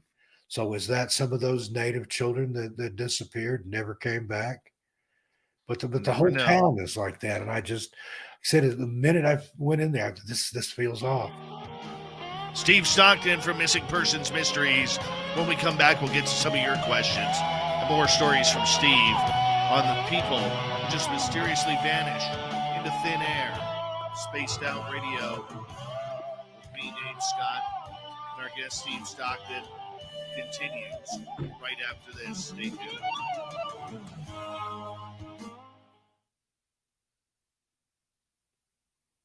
All right, man, we're clear. All right. We're peaking at 294 right now. Good deal. Good crowd.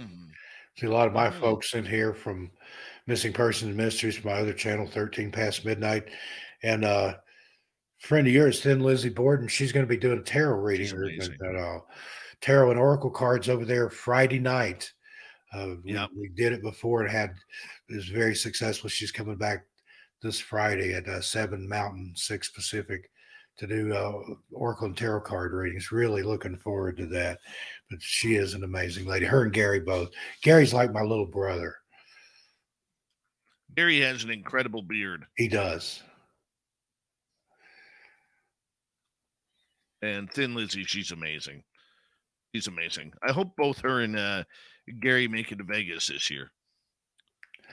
I'm working on it. I've talked to my girlfriend. She's never been to Vegas. If she can, if we can get all our vectors lined up, I think I'm going to plan on coming. Just good, even if I have to come without her. But my daughter just moved to Vegas. She's around the end of November, the beginning of Christmas. I lived there for about 10 years. I've still got some good friends and stuff there. And told you on the phone the other day, it's a nice place to visit, but I wouldn't want to live there again. It'll chew you up and spit you out, man. Absolutely.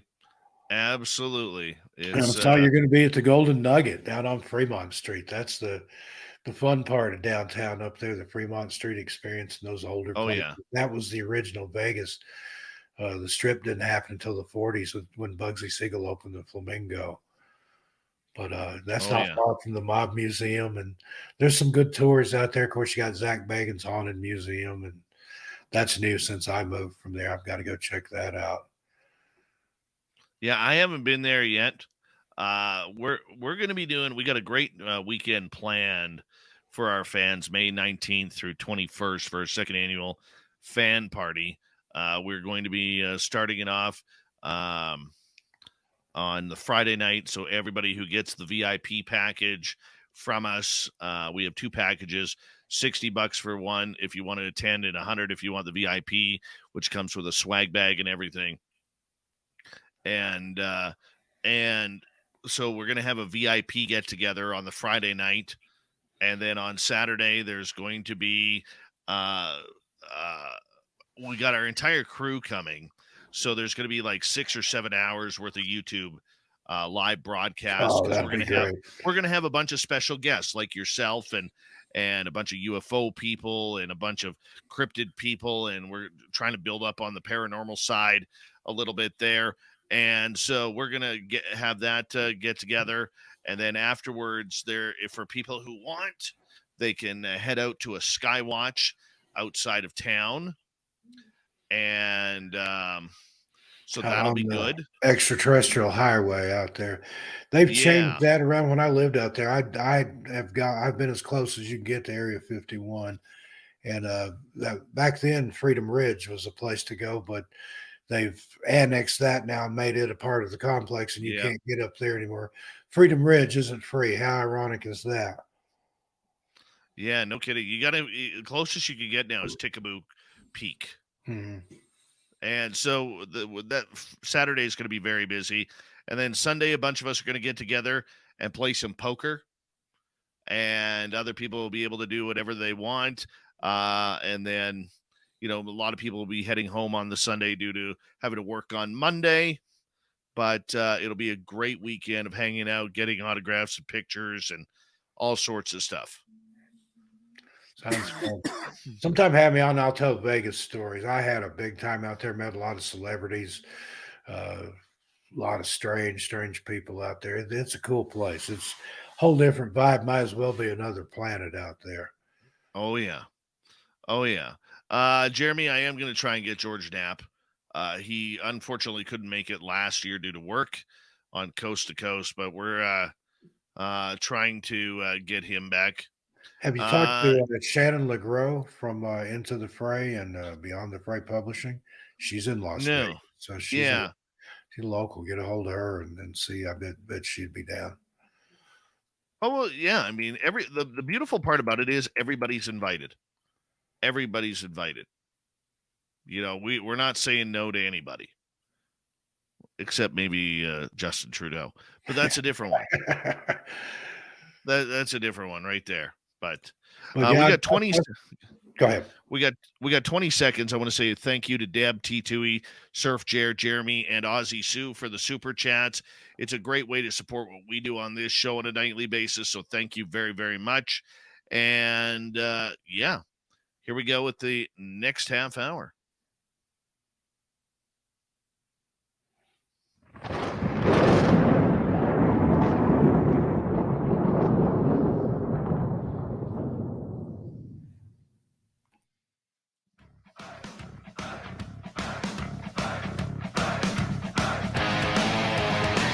We pass the halfway point of Spaced Out Radio tonight.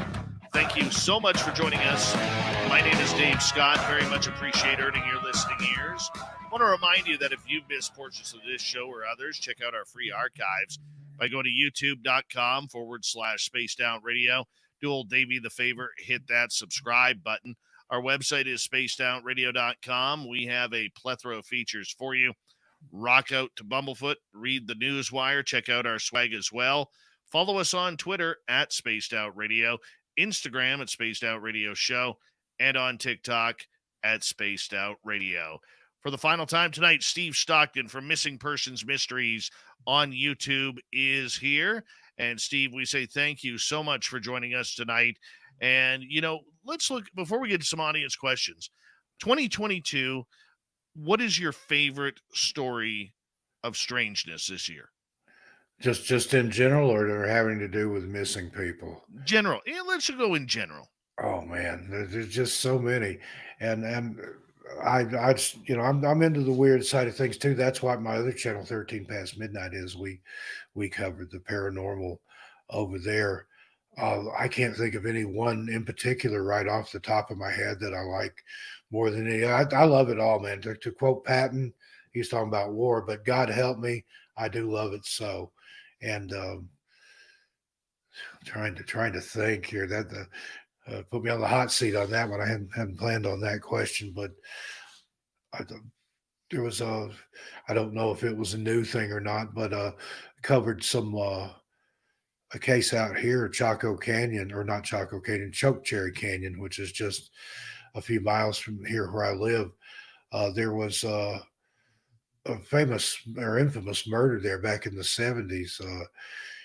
One time, it's kind of a rite of passage here for the high school kids to go out and roll one of the Native Americans. I'm right in the edge of the Navajo Nation reservation, the Diné people, they prefer to be called.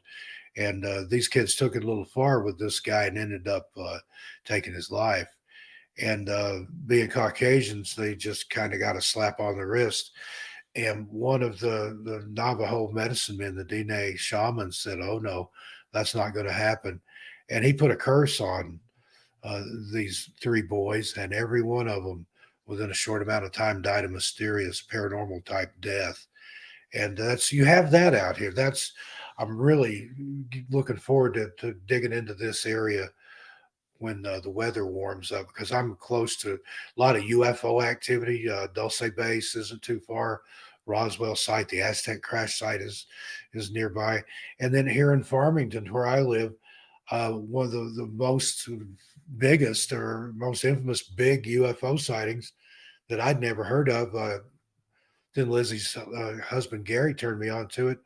Right here in Farmington back in, I think it was 1950, there was, I believe it was 100 silver craft and one red one that flew up and down the Animas River for 2 days. The Animas River is just right down the hill here. I've been down there.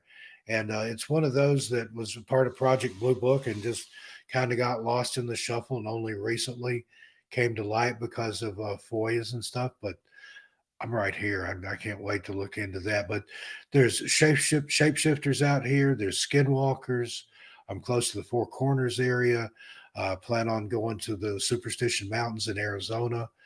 If there's regular ghost towns out here, and I believe even those ghost towns, they call them that because there's no people there, but I think there's ghosts in the ghost towns. And all kinds of stuff out here in the desert. It's like, because I've lived in the Mojave before, but this is a different type of desert out here. It's they filmed westerns and things out here and in Utah and things, and it's I'm loving it. It's a whole different vibe than the Pacific Northwest, and I pretty much creepy crawled every area out there that you could go. I've been to Mount Rainier several times, been to Yakima, and I had a meet and greet up there at a haunted train depot that was now a coffee shop. Stayed in a 114-year-old church that was haunted that had been turned into Airbnb. And I have a big time. I love it all, man. Just let me ask you then, what's your favorite paranormal case that you've heard this year? Oh goodness. You It's know, a question. You like me, you hear so many, it's hard to it, pick. it is. It's a terrible question to ask a host who deals with this subject on a nightly basis. You know, I would say favorite paranormal story or supernatural type story this year would probably be the child in Montana that went missing for a couple of days. The boy had really weirded out bug eyes when they found him, Oh yeah, and they the found him in a Weber. cabin. I They think his found last him in a name was cabin. Weber. Yeah, I'd Yeah, forgotten about that one. That was even this year. But yeah, they found him in. It was like a shed outside a cabin. He was either in or on a grass catcher for a lawnmower, and he was talking and chattering to either to himself or to something that they couldn't see. But the look on that kid's face yeah, when they brought him out of there, we covered that case and had the before and after picture. And people were saying, that's I had an uncle that came back from Vietnam that looked like that. He did. He looked yeah. shell shocked, He and totally looks shell and shocked. we That's the had perfect some term. not nice comments. Other people were saying, "That's not the kid that went missing. Whatever that is, take it and put it back in the woods. That's a changeling. That's something else." But and the thing that got me, if you look at that picture where they're taking him out of the woods and they've got him on the stretcher and he's bug-eyed, even his hair looks different. His entire countenance changed. But he's wearing those little onesies, little footy pajamas thing. Yeah, His feet aren't even dirty or that dirty or torn up or anything. And this was a kid that supposedly walked for miles across like a couple of mountain ranges and all this rough terrain and in mud and the great yeah, outdoors and everything. Something took that kid and dropped him yeah, off.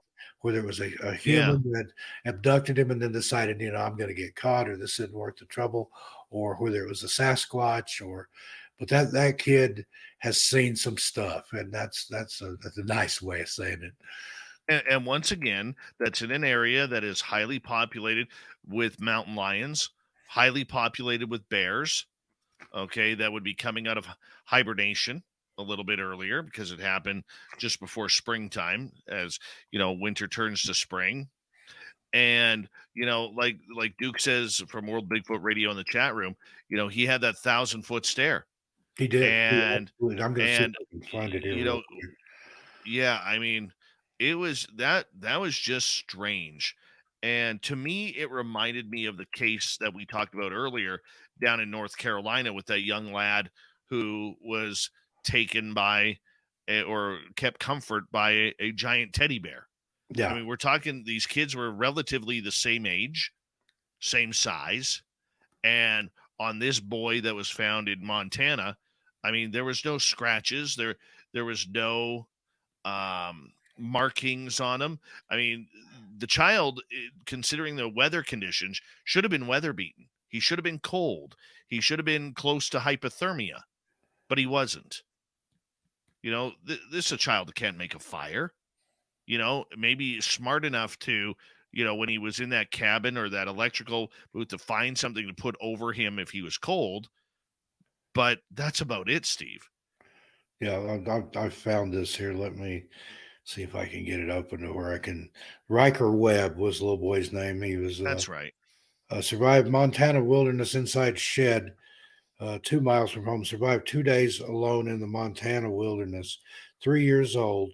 Now his feet are dirty, but they're not. They didn't look like he's. I don't know if you can. You can't really see it on my camera, Bear, but just search for Riker Webb and look at the picture of him. And there's when we did it, our thumbnail had the before and after picture of the kid. Here it is. I don't know if you can see that or not. Yeah, it was it's very tough, but It's I mean, terrifying. You can't see it here, but yeah. he looks terrified. It does not look like the same kid, and he's bug eyed and his. I mean, the poor kid. Again, it's not kind. You can kind of see it there, but he's terrified. He's going to have PTSD. I would love to hear what kind of stories he'll tell when he's older if he remembers I what he saw. I agree. Steve, we have just under 14 minutes. We've got 8 questions from our audience. I want to try and burn through these and get them all in there for our audience. Let's start off with Midwest Night Watchers. Steve, do people who've gone missing and then come back seem to act different? They do. It changes. A lot of people won't even talk about it, or if they do, it's years later. But it's something that's so stressful to them or inherently changes them that they don't want to talk about it. I mean, they saw some things, they experienced some things. It's a type of PTSD, and then there's been stories of people that came back that it changed them fundamentally, either some spiritual way or made them more withdrawn. And that happens in a lot of UFO abductions and things like that. You're not the same coming out as you were going in, that's for sure.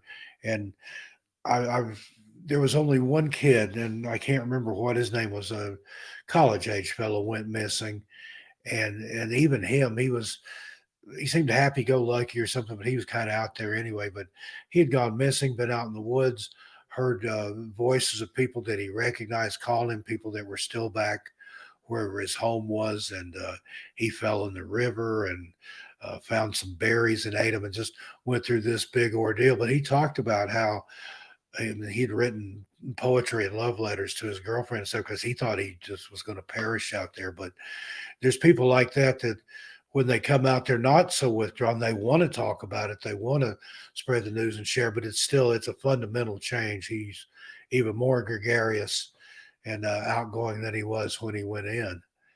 And I think it's that way with anything in the paranormal. I've talked to people that have had shadow man experiences or hauntings that change the way they think and the way they see things and the way you think about the afterlife and what's out there that's greater than us.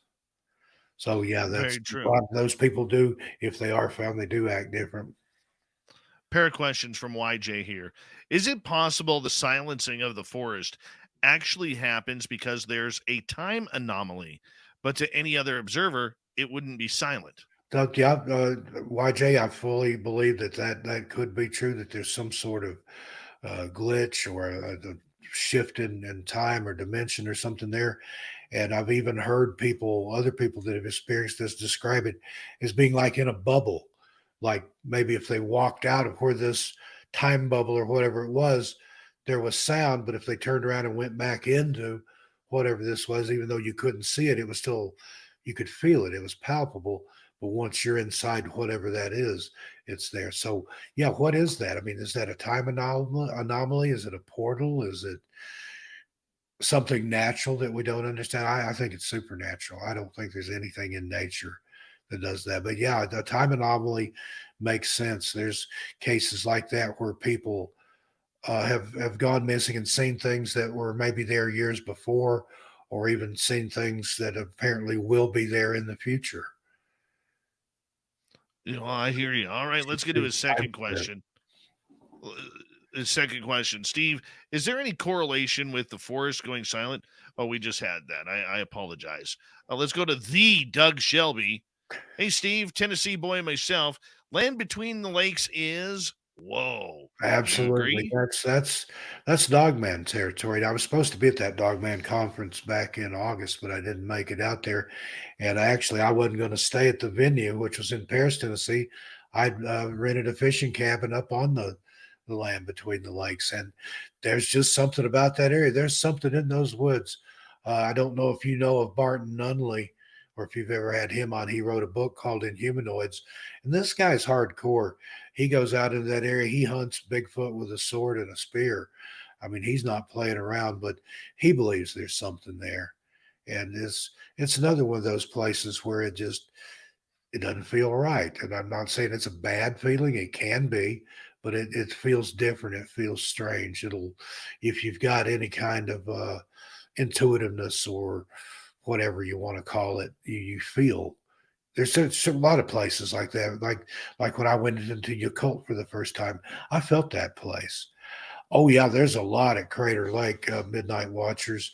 There's a little boy that went missing there. Him and his dad were hiking. He was playing kind of on a cinder bank there, and was kind of playing hide and seek or tag. And he ran away from his dad, went up over the bank, and they never found him again. Crater Lake's another one of those places. It's just mysterious. I think they call it the old man of the lake. There's a tree floating out in the water there. There's kind of standing straight up. That's been there for hundreds of years. The lake water has preserved it. That's also some of the purest water uh, on Earth. It's not fed by anything other than the sky and the runoff. And I've heard the rangers tell stories that there's I think Wizard Island, a perfect name. There's an island out in the middle of it, and they've seen fires, people dancing around the fire out there. The Rangers got in a boat and went out there. No sign of anybody, no fire, but they clearly heard a chanting and saw people dancing around a fire. It's a strange place. That's another place I want to go back and spend some time. I'm headed back to Shasta sometime this summer, and not too far on up the road to go to Crater Lake. So, yeah. Right. One thing about that Crater Lake incident and many others, there always seems to be a high number of children who were taken who have some sort of uh, health issue, whether it's autism or Mhm. mental deficiency or something along those lines. Yeah, that little Why do you boy think that I that was is? talking about, it went missing there. It's like, I don't know if it's maybe children like that, say if it's a human predator or something like that, they're more susceptible, more open to suggestion and things. We covered a case of a young lady that she was an adult. She lived on her own, I think, in a group home, but she had the mental capacity of a 10-year-old, and she went missing. And her father said she would go with anybody. You know, you offer her a cigarette, a piece of candy, or something, she would have gotten the car. And my question is, well, why was this person out unsupervised? Why didn't her parents go with her to the bingo game? And she'd won $500 at this particular bingo game. So I think somebody took her, robbed her, and did no telling what with her. There's a lot of nefarious stuff. I mean, the human predation, that's real, that exists. But then you do have people that go missing. I mean, Dennis Martin, the kid I was talking about there at Crater Lake, a lot of children that are on the autism scale, some of them nonverbal. And again, if you think about that, if you were planning on taking something and you somehow had that insight and knew about them, why not grab somebody that was nonverbal? There was another case we covered of a kid that went missing, and they left like his favorite snacks and candy and stuff out for him, certain cheese or something that he liked, and he was found alive. But they had to like lure him. He just went off into the woods and kept going and didn't stop and didn't want to come back. And then finally, I guess it dawned on him, hey, it's dark, it's cold. I need to find my way out of here. But again, it's on that spectrum. It's either the children that have mental deficiencies or adults that are PhD level. There's some in between, but if it is something taking people, it seems to pick and choose. It likes a certain type, a certain intelligence, a certain build, a certain type of athlete. Those trail runners. There was a guy that ran up. I think that was Mount Rainier, and never came back down. And the sheriff and the search and rescue people said, "Well, he's not on the mountain. He didn't come down the mountain. He didn't fall off the mountain. He either went in the mountain or he went up." Now that's a strange thing for a law enforcement person to say, but that was pretty much a direct quote. I'm paraphrasing there, but he didn't fall off the mountain. He didn't go back down the mountain. He either went inside the mountain like in a secret, something opened up and took him and closed back, or something took him up. And that was one of my favorite theories of this year, and I'd never even considered this, but it was a Christian person. We were talking about this, and they said, "What if the rapture in the Bible?" Now, people don't even believe in it. There's arguments as when it will be and how it will take place. But this person said, "So, if you do believe in it, how do you know it's a singular event? How do you know that your time to be raptured is the same time as my time to be raptured?" And he went on to talk about how the Bible talks about, with God being a day can be like 1,000 years, and 1,000 years can be like a day. And he posed to me that question: what if some of these people, it was their time and they were raptured up into heaven? It makes just as much sense as any of the other dozen or so explanations. Again, it boggles the mind. Let's get to another question here. This one from Candy, new listener to our show. Thank you so much for tuning us in, Candy, tonight. Do you think the random balls of light being seen by people in forests are carrying beings like Bigfoot and Dogman, etc., from other dimensions, or maybe are connected to beings from satanic nap? Again, I don't know. I've seen, depending on where it is, they call them different things. I've seen ghost lights, I've seen spook lights, I've seen fairy lights. Some of them will lead you out of the woods, and then others have led people astray. I knew a guy that was hunting in the Smokies, and this was back in before it was a park, following somebody that he thought was another hunter with a lantern, and he walked off about a 12-foot bluff because he watched the lantern bob across it, but it was a fairy light. I've seen the Brown Mountain lights in North Carolina. I've seen those several times. There's no explanation for them. And people, oh, it's a train headlight, it's a car headlight. People in those hills were seeing those lights before cars were ever up there. And it's go there at night and look at them, and then go back and look at them in the daytime where you saw those lights. It's like sheer cliff faces. Because the first time I was there, like, that looks like somebody with a lantern running through the woods. And then I stayed all night. And the next morning when I got up, I could see there's no way anybody could even be in there, let alone running. And I think it could be, something that could explain how Bigfoot's able to appear and disappear, or like I was saying earlier, maybe they have the ability to vibrate at a different frequency that we can or can't see. 2 minutes, 2 questions left. This one from Candy, follow up. Do any missing people ever remember and tell what happened to them?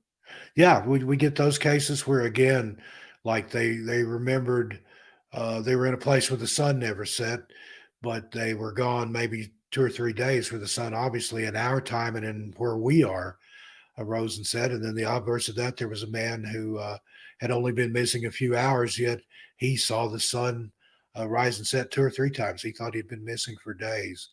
So yeah, there are people that have those experiences, Candy, and come and check out my channel. We've got all kinds of stuff like that over there.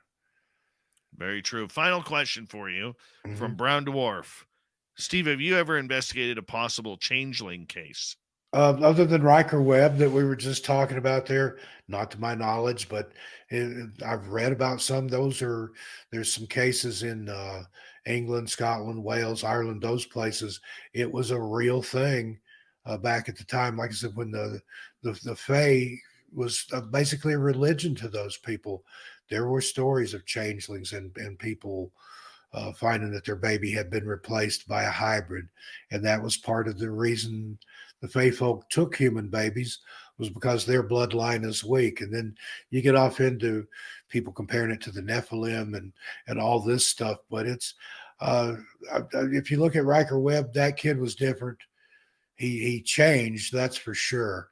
Now, whether he's a changeling or not, that's not for me to say. But that's one that would come close to that, Brown Dwarf. He's my buddy out in L.A. I love Brown Dwarf. 20 seconds. Let everybody know where they can find Missing Persons Mysteries. It's here on YouTube, Missing Persons and Mysteries. My other channel, 13 Past Midnight. My books are available on Amazon. I've got Strange Things in the Woods, just what it sounds like. My Strange World, which is autobiographical account of just some of my paranormal experiences. And then I've got National Park Mysteries and Disappearances series, volumes 1, 2, and 3. Same kind of stuff we cover on the channel, but we can go into more detail and in depth in the books because of YouTube and things you can't say. That's right. Our good friend Steve Stockton from Missing Persons Mysteries. Hit subscribe on his channel today. We love him around here. Happy New Year, Steve. Happy New Coming Year. up See you a little next. further on down the trail. Swamp Dwellers up next to kick off hour number 3 on Spaced Out Radio. Night, everybody. Thank you. Tell your pets I said hi. My little catchphrases there that people love to hear. See you further on down the trail, and tell your animals I said hi. That's awesome, buddy. Hey, I really Got appreciate you coming T-shirts on with in that again. on it. People made their own T-shirts. And Edna, I don't think she's here tonight. She's one of my regulars. She's got a sweatshirt that says Steve Stockton is my spirit animal. Well, my spirit animal is Keith Richards. So there you go. Quickly here before you go, Horror Realm is asking about the girl in West Virginia. I know they found her butt on her body, but they think the two guys that were with her. I'm not understanding. I'm this not one. sure which case you're referring to there, but her body. Sorry, working using text and type. He apologizes. Yeah, that's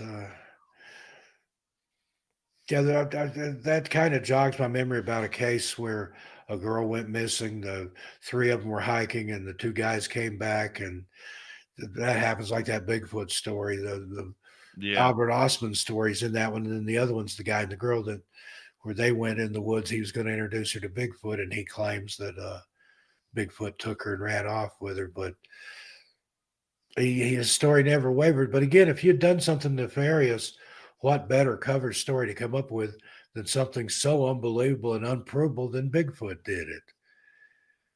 And they never arrested him. They never charged him with anything.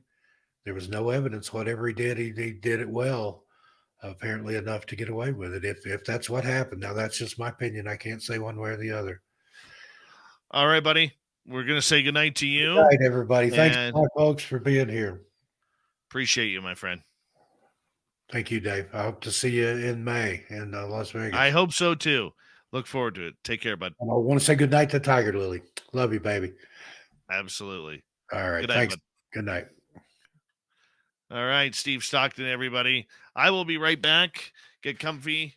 We got another great hour coming on up.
right.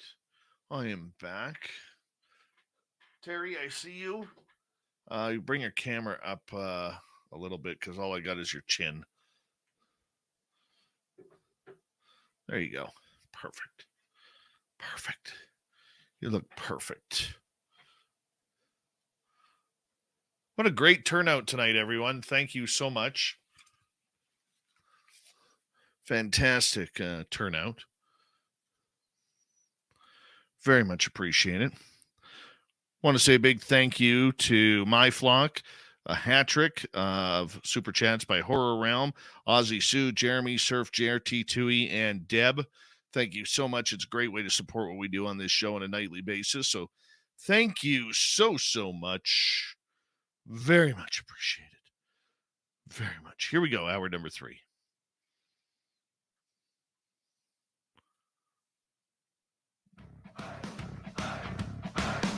Would you like to connect with us? Head to spacedoutradio.com for all your latest show info. Now, back to Dave Scott and S.O.R. Third and final hour of Spaced Out Radio is now underway. Thank you so much for joining us. We very much appreciate earning your listening ears wherever you are on this beautiful planet we call Earth.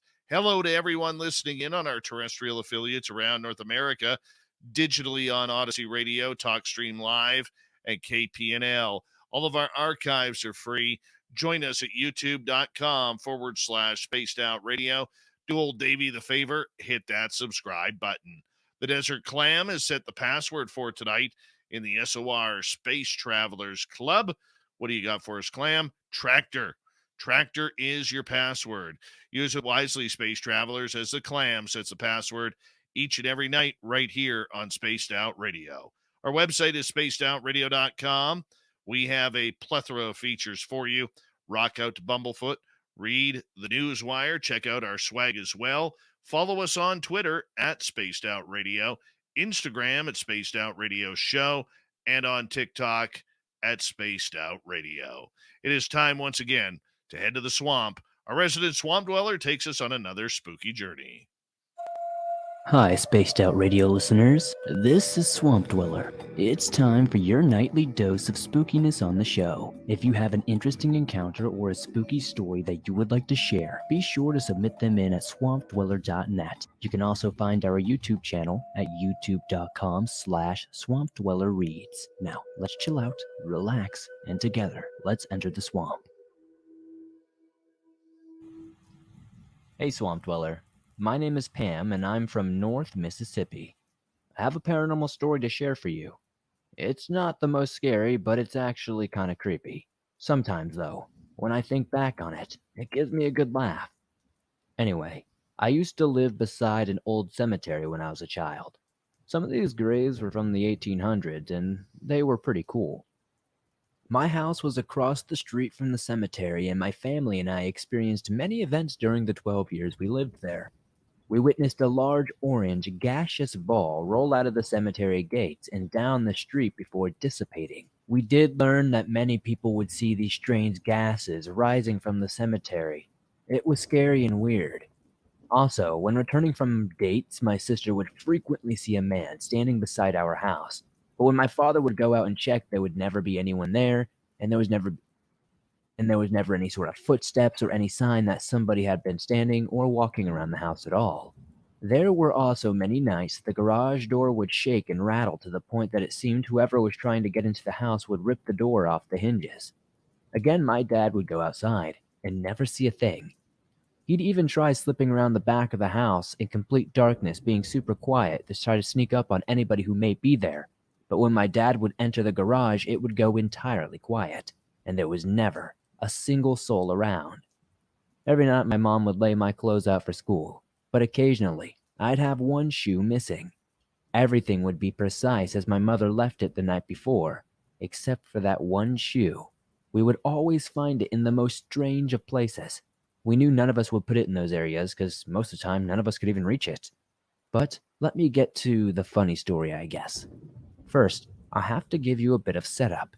My mom and dad had some great friends who had kids the same age as my sister and me. All their kids had children around our ages, so my dad fixed us a playroom in the basement with all kinds of fun stuff for us kids to do. So one night, while our parents were in the kitchen playing cards, 4 of us kids were in the basement watching TV, playing on the racetrack or something. This was around 1970, so we didn't have video games, so watching TV or listening to the records was the main activity. It was common knowledge that weird things happened in our house, and we kids were sitting around talking about it. The oldest of the kids was a boy. I'll call him D. D was probably around 15 or 16 years old, and he was the group leader. He was the oldest, and he was the only boy. His sister Mela, who was 14, was there. My sister, who was 13, and myself, who was 8, were telling some of the strange things that had gone on around the house when we all began to hear knocking outside. It sounded like someone was forcefully knocking on the screen door that went into the basement from outside. We told my dad, and he checked it out, and you guessed it, nothing. So D, being the big bad boy of our group, flopped down in the chair and stated that he was not scared. He said that he didn't believe in ghosts.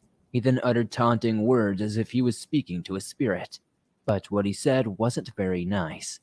I can't recall his exact words, but I remember his sister saying that he'd better hope there's no ghost after all what he said. He then stated that he still would not be scared if someone flung open the door right now. Well, guess what happened?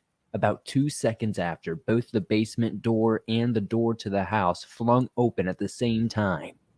Now, the screen door pulled out and the wood door pushed in, so there had to be 2 opposite motions for this to happen, and they were both locked. For them to fly open with such force just didn't make any sense. The force was so great both doors nearly came off the hinges. That screen door bent in a weird way, and it never was normal after that, and the doorknob from the wood door was pushed so hard it left a hole in the sheetrock of the wall. So now, there were 4 of us kids, 3 girls ages 8 to 15 and 1 boy, 16. Big strong D knocked all 3 of us out of his way, running out of that room. He was so terrified that he shoved me, my sister, and his sister into a wall to get by us as we all jumped up and ran to our parents. When I got to my dad, D was in his mother's lap, and D was a big old Mississippi boy. That boy, who wasn't scared of ghosts, crawled into his mother's lap quickly after those doors slammed open. We never really figured out what happened, but D never again said he didn't believe and never again taunted ghosts. I don't know what was wrong with that house. I have to assume living next to a cemetery caused a lot of weird energy to go down. And we say thank you to the Swamp Dweller for coming on in tonight and telling us another spooky story. Swamp Dweller joins us to kick off hour number 3 each and every Monday through Friday night here on Spaced Out Radio. We absolutely love him when he is here. If you want more stories, he's got them on his YouTube channel. Go to youtube.com/Swamp Dweller Reads. Check it on out and get your fill of excitement for the night. Yes, from the swamp to the stars, it's time for the UFO Report. Nobody's gonna know. They're gonna know.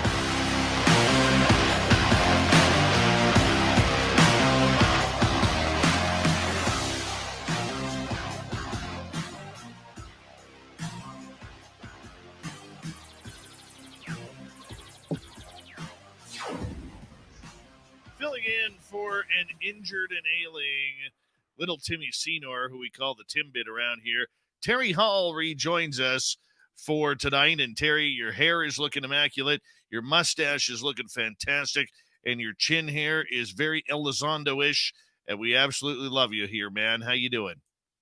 Doing good, my neighbor from the north. How are you this evening? I am good. The snow is starting to fall once again, which is always nice, but it's warm here. Very warm, just hovering around the freezing level. I tell you, I have gone from heavy jacket to hoodie in the last week, man. Feels great. You know, I moved here from Utah to get away from the snow, to be honest, but I'm sick of the mud. I'd honestly rather have snow. I know. I can handle the snow. The snow is easy. It's the cold when it gets ruthlessly cold. That's what I don't like. That's what I don't like. Hey, look, in parts of Utah and Wyoming, it gets cold, but nothing like what you guys get, at least on a constant basis like you guys get it. Oh yeah, and January and February haven't arrived yet. That's Oh, okay. We'll get you to Vegas soon, boss. absolutely. I cannot wait for our fan party, May 19th through 21st. We're going to have more information on that very, very soon here. But Terry, you and I are going to do something a little fun tonight. Please. And what we're going to do here over the next 40 minutes or so is we are going to discuss and debate your top 3 UFO stories of the year and my top 3 UFO stories of the year. So, because you are our gracious guest tonight and your facial hair is looking impeccable, and that always has pull around here, we're going to start off with you tonight. When you proposed this question to me, this has been a really busy year. It just has been. So I figured what I'd do was I would go with a UFO, a USO, and then a story that dealt with kind of everything, and it ties the consciousness part of it in. How's that? I think that's great. Give us story number 1, and then I'll trade you. Well, I think story number 1 for me would have to be the Channel Island story, because it's gone on basically since January. The last report I believe we had was in October of the commercial pilots reporting UFOs. And actually, with Ben Hansen's help, we got the tapes from the towers, and they weren't just keeping it to themselves anymore. They're actually reporting these things on a pretty consistent basis. And it's not just there in the Channel Islands, it's everywhere from New York. The New York Times just did a piece on it a few days ago on the uptick of sightings all over New York, Wisconsin, all the way across the United States, and of course Canada as well. So it would, for me, the biggest story is just a huge uptick in what's been going on, how it's been reported, and now we have the government saying that even government witnesses can come forward. Well, you know what's really interesting about that entire story is just the idea that so many people have seen this. And even though this is still going on, there is some sort of debate as to whether or not this has become a hoax, a giant government hoax, a UFO hoax that gotten into the media that's convinced people like Ben Hansen that this is true. But there's a lot of people out there, Terry, that are saying that this Wisconsin sighting is one of the best we've ever had. True. And going to the hoax part of it, do you think that's why in the new government documents that they were kind of more or less specific about being off-world technologies? What if they were Area 51 technologies? Well, I think that's why they were being more specific with them, saying specifically off-world technology rather than terrestrial stuff that may get exposed. I mean, nobody expected the S.O.R 72 to show up to an air show to show it off to China, but it was there.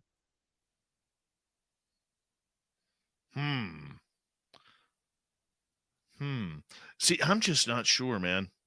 I'm not sure about this one.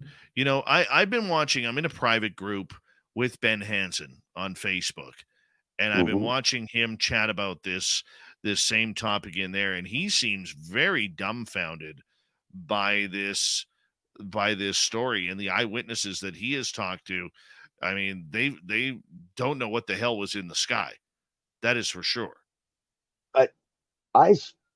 I'm sure we've all seen the footage of it. But how do you explain something like that? I mean, first they said that it was spotlights. Well, it wasn't a spotlight, and spotlight doesn't shoot off to the left. Not one coming out of formation. I mean, that whole thing was just crazy. But here in New York, not 3 weeks ago, they had UFOs over the Empire State Building.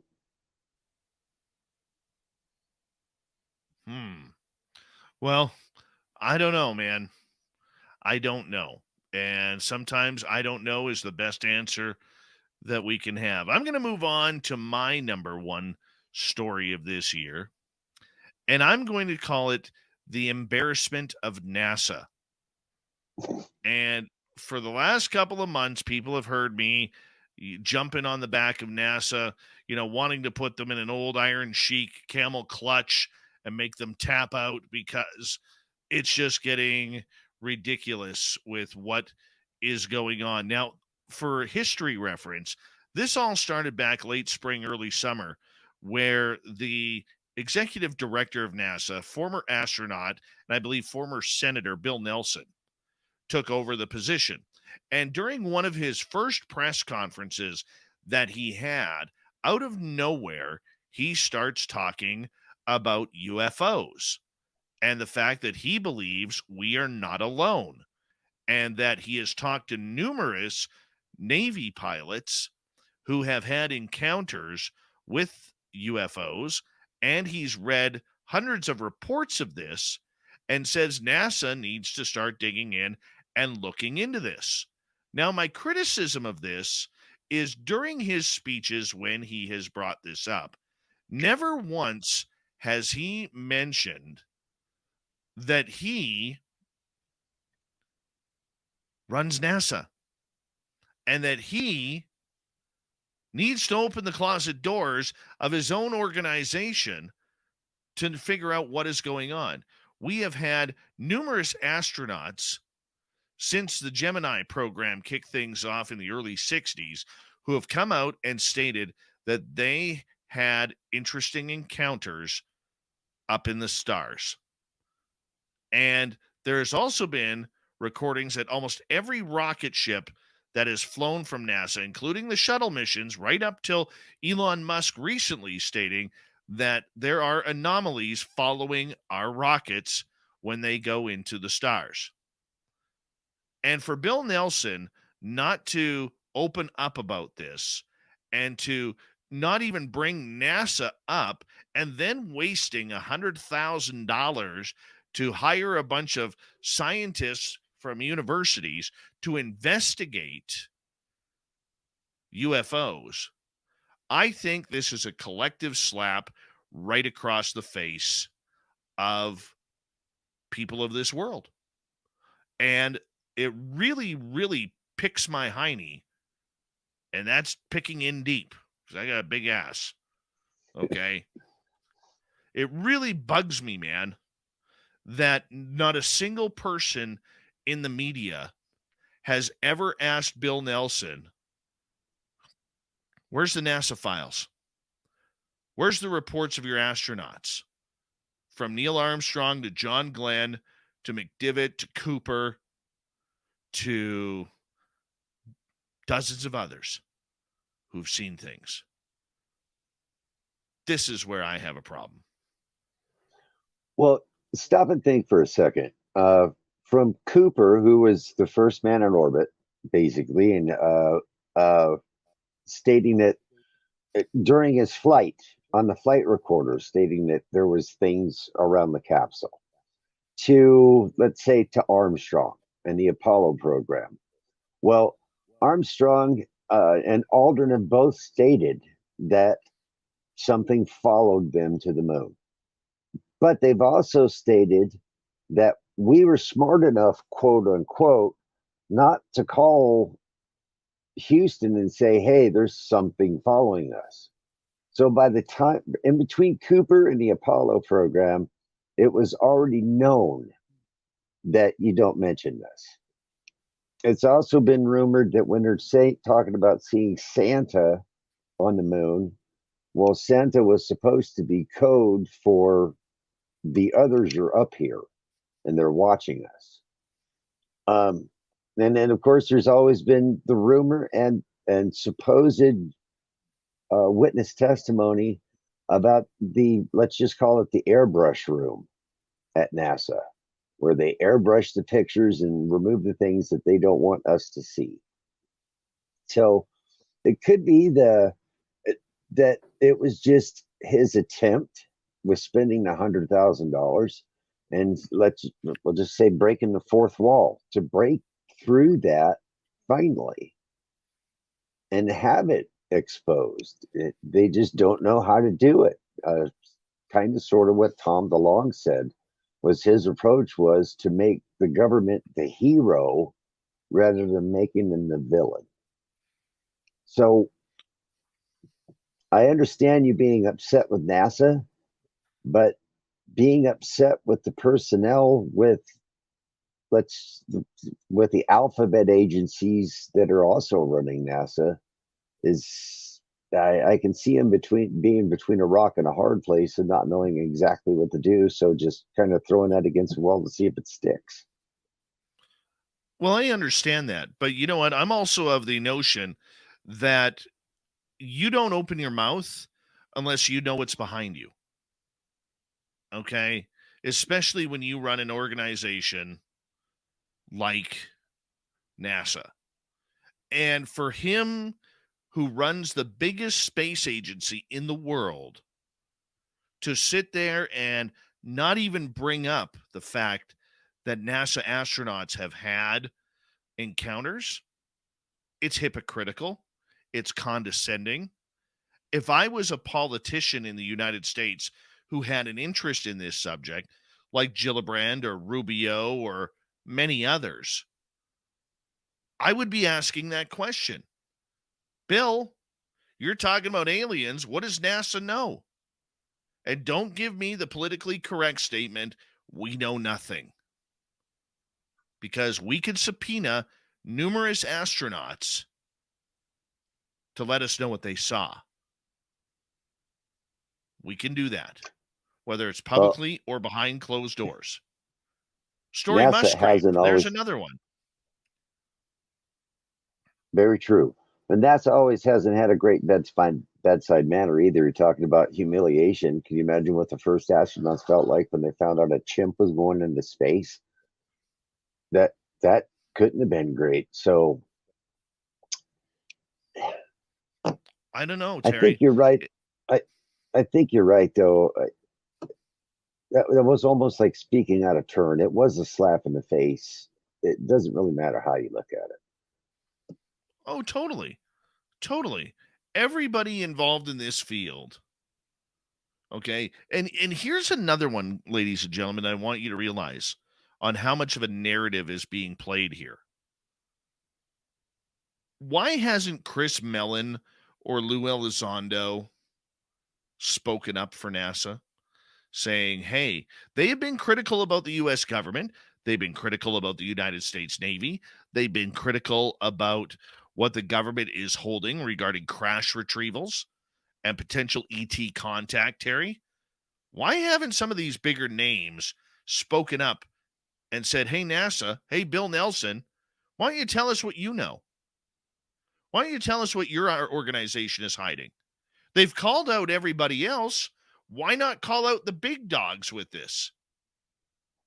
Do you think that's coming with the new language in the government? No. I think the new language in the government, in the NDAA that just came out, Terry, is literally for behind the scenes purposes, and the public will get 0, nothing, nil, nada. That's what I believe. I've had the same feeling about that due to the way it's written.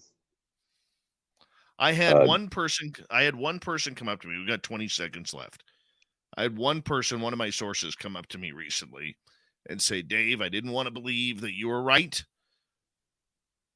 but I called you to tell you you're right. We're not going to get anything out of this.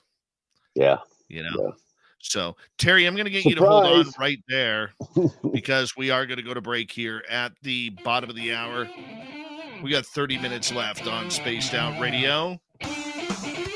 And Terry Hall is filling in for the ailing Tim Senor on the UFO report. Stories number 2 and stories number 3 of our top 3 each of 2022. Stay tuned.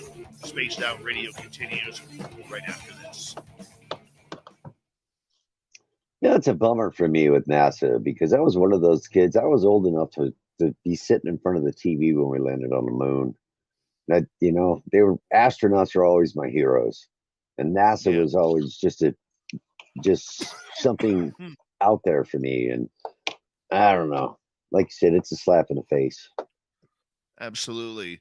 YJ brings up a good point here, Dave, when you start talking about the fact that certain agencies threaten people who aren't able to be paid off. Yeah, you know what?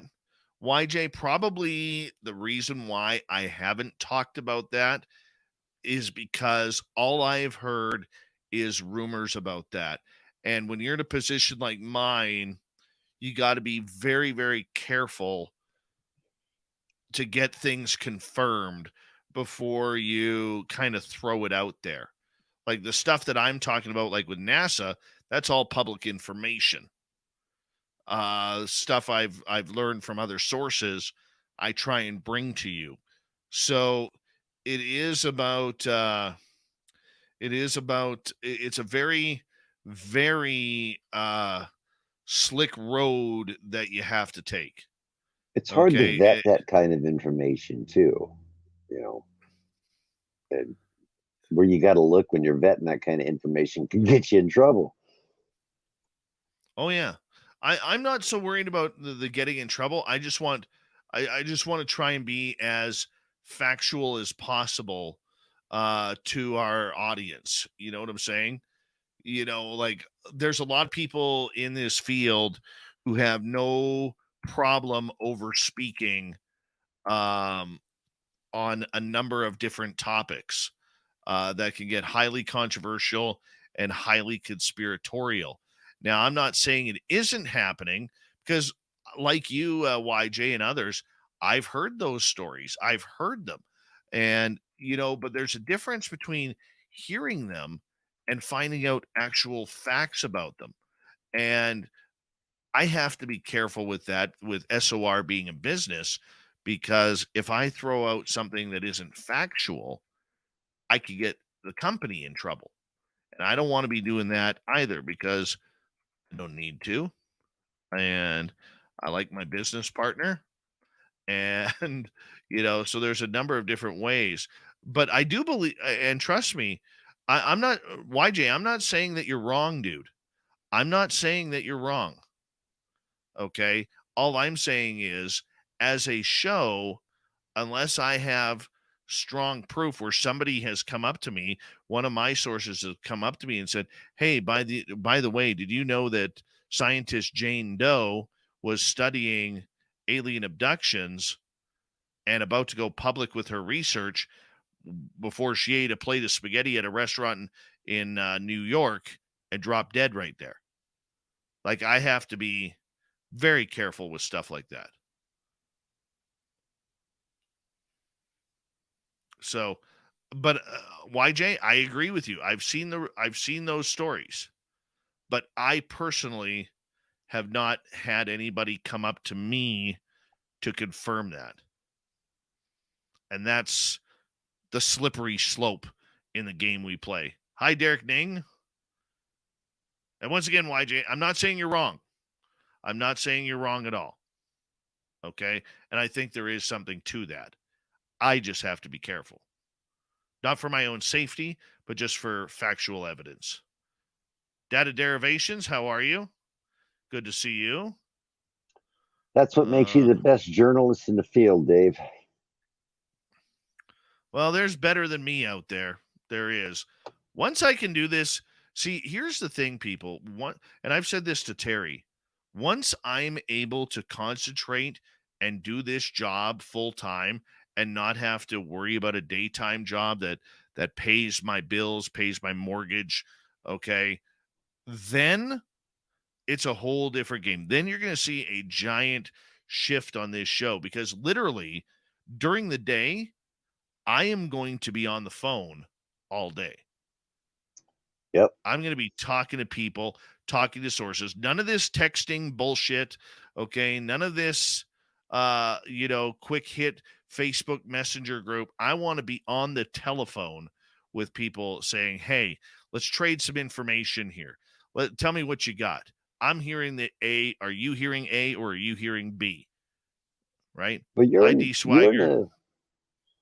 a singular position, Dave, because there's so many people in this field that if you dig back just a little bit in their past, they've all made their own mistakes. But Yeah. you've Hold on, Terry. Terry, we got to get going here. Here we go.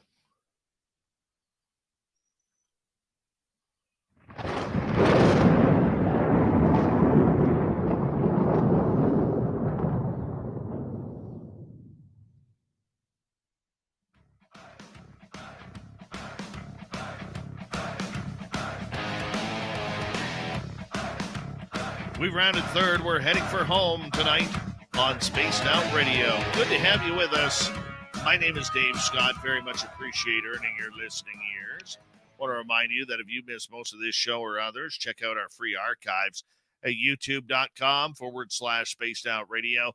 Do old Davey the favor, hit that subscribe button. Our website is spacedoutradio.com. We have a plethora of features for you. Rock out to Bumblefoot, read the Newswire, check out our swag as well.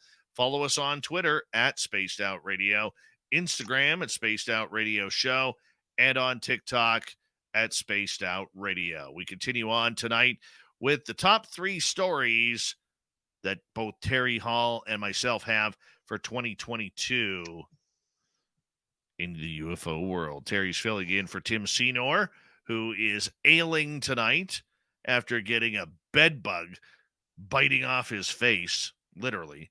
I'm not even joking about that. That's what kind of makes it funny. But Terry, thank you so much for joining us, my man. How are you? I'm doing wonderful. Yeah, it was in his sleep. He woke up like that. Oh, I know. All right, what's your story number 2 here? Okay, so we covered the air. Let's cover the water. In October of this year, I believe it was the Oklahoma. My apologies, I don't have my notes in front of me. Which is a nuclear submarine that was patrolling in the South China Sea, had a collision underwater that injured 11 sailors, and they actually had to go to the repair docks in Guam. It was it didn't breach the hull, but it was one heck of an accident. I remember that story. I forgot about that one. See, I don't know whether that was UFOs or Megalodon. You and your sharks, Dave. You and your sharks. Terry, I'm telling you right now, man, this is why I tell people don't go in the ocean. All right? When a submarine, bloop. When a stealth submarine, top of its class in the United States Navy, the most powerful force in the world, can get damaged by something large and unknown, there's only a couple of explanations for this. It's a Kraken, which, by the way, other submarines have been attacked before by large squid-like Kraken. Mm-hmm. Okay. It's either Megalodon, which I think is still in the ocean somewhere. Max Hawthorne believes there's giant 35 to 45 foot super sharks, what he calls super great whites, in the ocean. And we know that area is packed with sharks. Yeah. Okay. And that's why Dave will not even dip a pinky toe into a bathtub in those areas. All right. You just never know. You never know what's coming down the drain. Or it's a UFO. I mean, realistically, it could be a Chinese or Russian submarine, but let's keep this to the woo here, because we don't need any of that potential factual stuff. No. Apparently, it was traveling at quite a clip. And if it would have been, you would imagine that if it would have been another country's submarine, that it would have been tracked long before they ran into it. They have hyper accurate maps of the area, so they didn't run into a sea mound or a shipwreck. So, I mean, there is the giant bloop in the ocean. They were tracking that great white. It disappeared in very deep water, and they heard the loudest and deepest sound that's ever been recorded. They still don't know what made that sound. Excuse me. And it was all in the area, but I believe that was a wreck with the USO. They never did show the damage. Of course, it's a classified submarine, but they never did show any photographs of the damage at all. No. I know there was footage years ago of another submarine, the one I said that was attacked by a giant squid. Okay, where they actually showed scratch marks going down the hull, and there was actually from one of the squid's tentacles, there was a claw that had broken off, that had stuck I inside remember the that. hull. I remember that. Okay, so I mean, look, we don't know what's in the ocean. That's what scares the hell out of me. We don't know what's in the ocean, whether it's in the cold waters of the Antarctic or the warmer waters of the South Pacific. We don't know. We know in this area, this incident happened between Taiwan and Japan and China, okay, in that vicinity, where number one, there's a large shark contingent. Number two, it's a contested area between China and Taiwan in a political battle. And number three, we know that it's one of the hottest areas for military exercises as well. So there is possibility it could have been a Russian sub, a Chinese sub, could have been a USO. It could have been absolutely anything. It's unfortunate that that's one of those stories, Terry, that we're not going to find out the answers for. There's anything that has to do with craft, unless it wrecks in your front yard, we're never going to have a solid answer for. Very true. Very true. Love this one. I'm going to move on to my number 2 here, if you don't mind. My number 2 is going to stick with the United States Navy.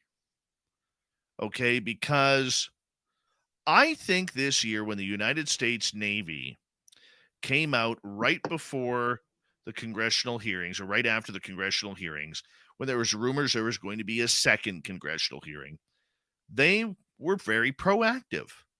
And they said, we're not giving you anything else. You're not getting any videos, Mr. and Mrs. Politicians. You're not getting any information from us. We are done with this topic. And you can basically take UFOs and shove it. We're done. We don't need to provide anything to you. Now, what's scary about that is the military is supposed to be the protector of the people. It's not supposed to be its own entity. Okay? And when you have a military that is stating, we're not giving you anything, I am very surprised that this, maybe if it wasn't UFOs, it would be different.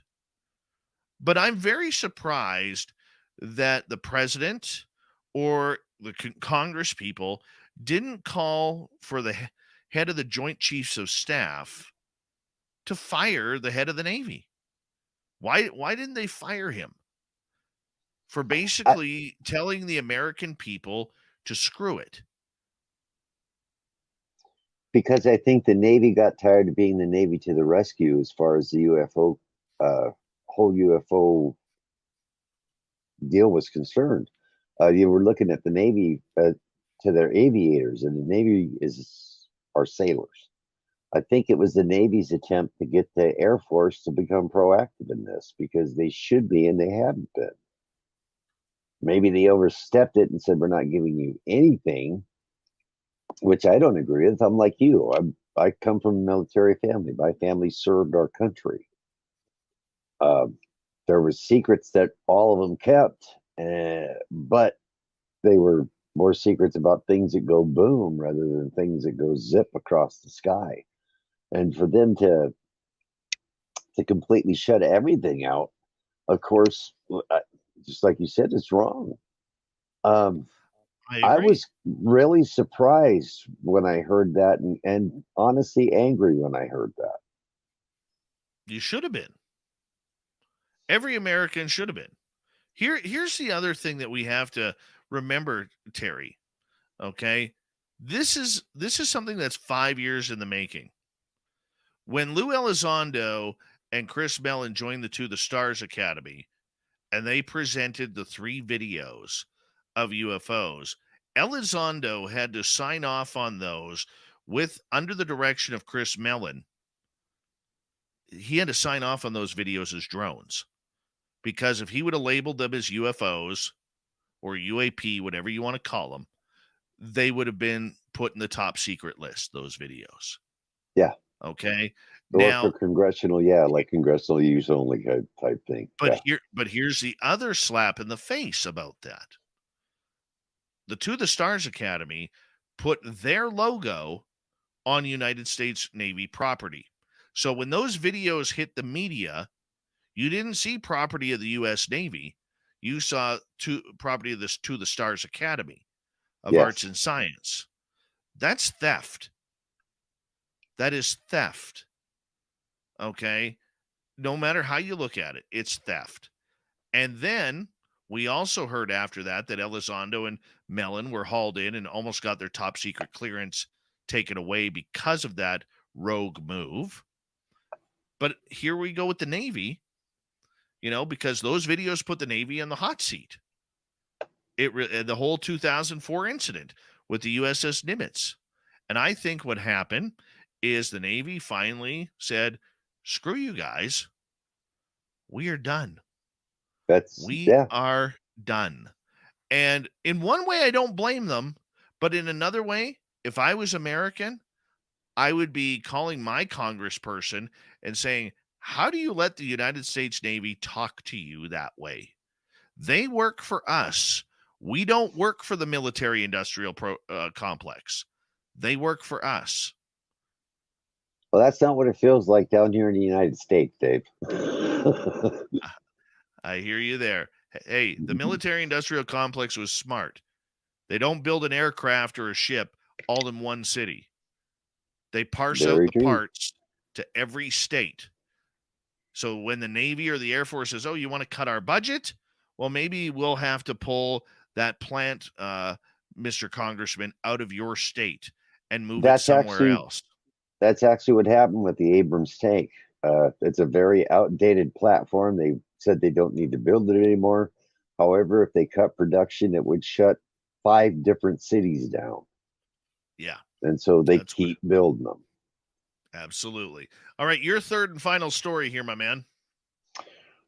This one crosses continents, and it crosses the consciousness connection, and it crosses UFOs. And it happened to be my own personal deal. And your own personal deal, Dave. I was working with a research crew in the Uinta Basin over the summer. And we were having odd incidences happening all day at 11 minutes past the hour. Batteries dying, cameras going dead, all this kind of stuff. Well, at 11:11 p.m., Dave Scott calls me and directs me to a UFO sighting that we documented. What is so crazy about the whole thing is Dave is about 1,800 miles away from me and could see apparently very clearly what was going on in our area. For me, Dave, that's my top #1 of all time. Blows everything else out of the water because it connects everything together. I'm just going to say that I had a feeling that tonight is going to be a good night. Tonight's going to be a good night. No, that was a strange night. I remember sitting in the studio here. I had just finished working on the website. I was on the phone with you because you were an hour ahead, and I just had a feeling. I said, hey, man, I need you to do me a favor. Point your camera north at between 11 and 11:30 and look up and tell me what you see. Just had a feeling. And then all of a sudden, Terry starts throwing swear word expletive after swear word expletive and saying the sky is filled with lights. Full of them. Just full of them. Just new. We had Just new. we had some brand new psionics cameras out on that expedition. It was in the Uinta Basin. I was sitting in the back of the RV, doing some paperwork and trying to get some cameras hooked up correctly. 11 p.m., my phone rings and it's Dave. And Dave asked me, "What direction are you facing?" And they told him, "Well, I'm sitting outside. I'm sitting in the back of the RV, Dave." And he said, "Go outside and face north and look up at about 11:30. Tell me which I did.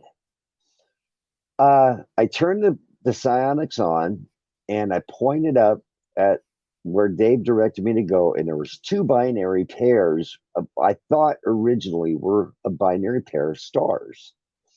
And I panned away about 100 degrees to the right, and the sky was loaded with these binary pairs of lights. Just they were everywhere. As I turned back to the original place where Dave told me to look, the binary pair of stars, which were the original orientation, was two were horizontal and two were vertical. So it was like an L shape. When I turned back, they were now lined up straight like an eye. The first one, or the one at the top of the letter, flashes, gets dimmer and dimmer and dimmer until it's gone, like it's going away from the camera. Then the second one did the same thing, flashed and got dimmer and dimmer and dimmer and was gone. The third and the fourth, all in about what would you say, Dave, about a 5-minute period, 4-minute period? Yeah, something like that. It was fairly extended, but we documented it on several cameras. There was myself, 1, 2, 3, and four other people there that evening, and we all witnessed it. But it was across across two countries, from Canada to the United States, from Victoria, British Columbia, or thereabouts, to the Uinta Basin in Utah, with consciousness being at its source. And to me, Dave, that's why I'm in this research part of this, aside of what happened to me physically, is the consciousness connection to all of this. And that, to me, Dave, proved it beyond a shadow of a doubt. Well, it was weird. My final story, my number one story for this year is, and I'm a homeboy here, is the Canadian government and members of parliament starting to talk about UFOs and the news stories that have broken out of here. And where I'm most proud of the Canadian government is they are not falling for this threat narrative. The United States government, from Lou Elizondo, Chris Mellon, and many others, have been pushing a threat narrative for too long. And it's made its way into government. And the one thing we know about the American government when it comes to defense is if you want money, there's got to be a threat. It's got to be a threat. And then you get the unlimited paycheck that comes along with it. All right. And the Canadian government and members of parliament have come out, talked to scientists, talked to the Department of National Defense, and many other of our alphabet agencies, trying to figure out what are we going to do with those reports. They have suggested, the members of parliament have suggested, that this topic needs to go under scientific review with an office that all reports are sent to and kept public. As long as they don't interfere with the relationship with NORAD and the NORAD agreement between the United States and Canada. And the other very interesting part about that got little to no play except on this show is that the Department of National Defense has told members of parliament there is no threat narrative in Canadian skies or Canadian military training areas or over nuclear power facilities where unidentified flying objects have been recorded. So I think it's a brazen step and a brave step towards opening up this dialogue here in Canada. I don't think this subject is going to go very far with Justin Trudeau still in power because he has other interests in mind, even though he's been read into the subject since 2019. But the idea that they would, I don't want to say slap our American military friends in the face with this, but I would love for Tucker Carlson or somebody along those lines to come out and say, how come the Canadian Department of National Defense doesn't look at this as a threat? I would love for that to happen. And yet it hasn't. And it won't. And that's what's scary. But I want to give kudos to my number one story this year. The Canadian government looking at UFOs from a scientific perspective and not a threat to national security perspective. I think that's a highly mature response to what is going on. And let's hope that they continue that moving into 2023. Terry Hall, I want to say a big thank you for doing your top three and my top three. Great stories you picked. And I hope you felt the same about mine. Oh, I did. I do. I surely do. Perfect. And a big thank you for filling in for an ailing little Timmy Senor on tonight's UFO report, my man. Thanks for having me on. Glad I could help, Dave. All right, you stick around. We're going to get ready to say good night tonight as we say thank you to both Terry Hall and Swamp Dweller for making it a very interesting hour number 3 here on Spaced Out Radio. Thank you to Steve Stockton for coming on in and doing a great program on missing persons as well. We got Mr. Ron Bumblefoot THAL rocking in the background with Little Brother is Watching. Bumblefoot is the official music of Spaced Out Radio, rocking us in and out of every single show. Get your horns up for the guitar god himself. Special thanks to everybody listening in at home, at work, in your cars, wherever you may be. Thank you to everyone in our chat rooms tonight. YouTube, Twitch, LGAB, Facebook, Spreaker, the Space Travelers Club, and on Twitter at hashtag Spaced Out Radio.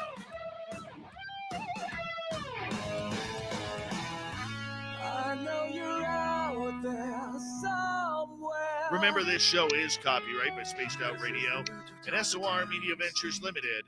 Thank you so much for choosing to share your evening with us, because together, my friends, we're watching. We own the night. Mr. Bumblefoot, we need a favor. We need you to take us home.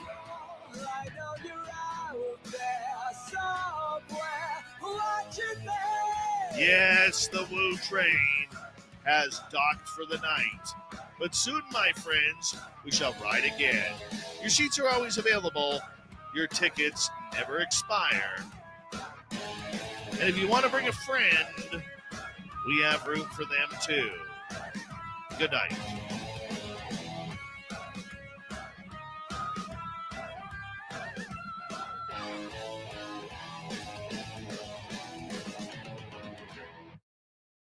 If you love your woo, it's time to make a commitment to the 3rd annual S.O.R. Fan Party.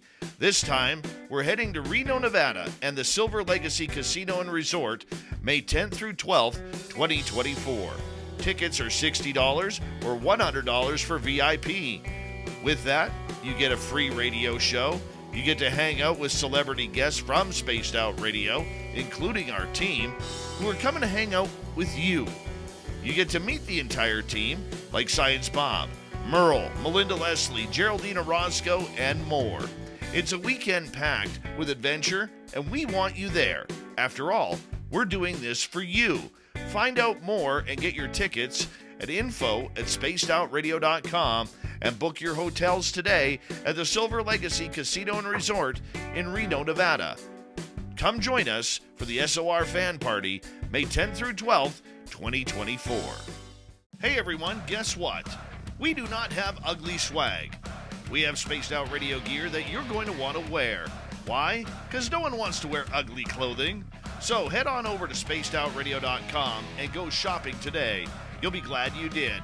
And it's a great way to support our show. Once you get your gear, send us a picture of you rocking out in your S.O.R. swag.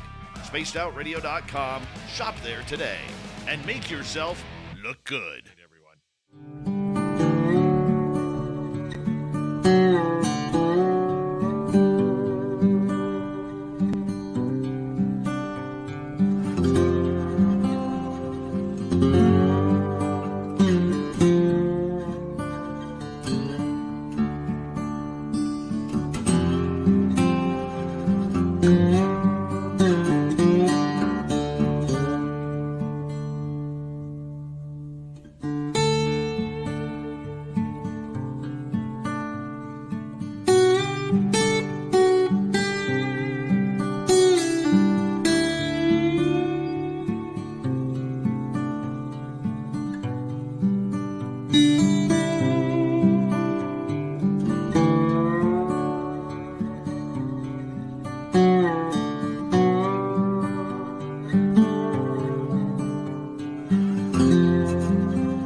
Stay healthy, my friend. You too. You need bail money, give me a call. Always, Dad.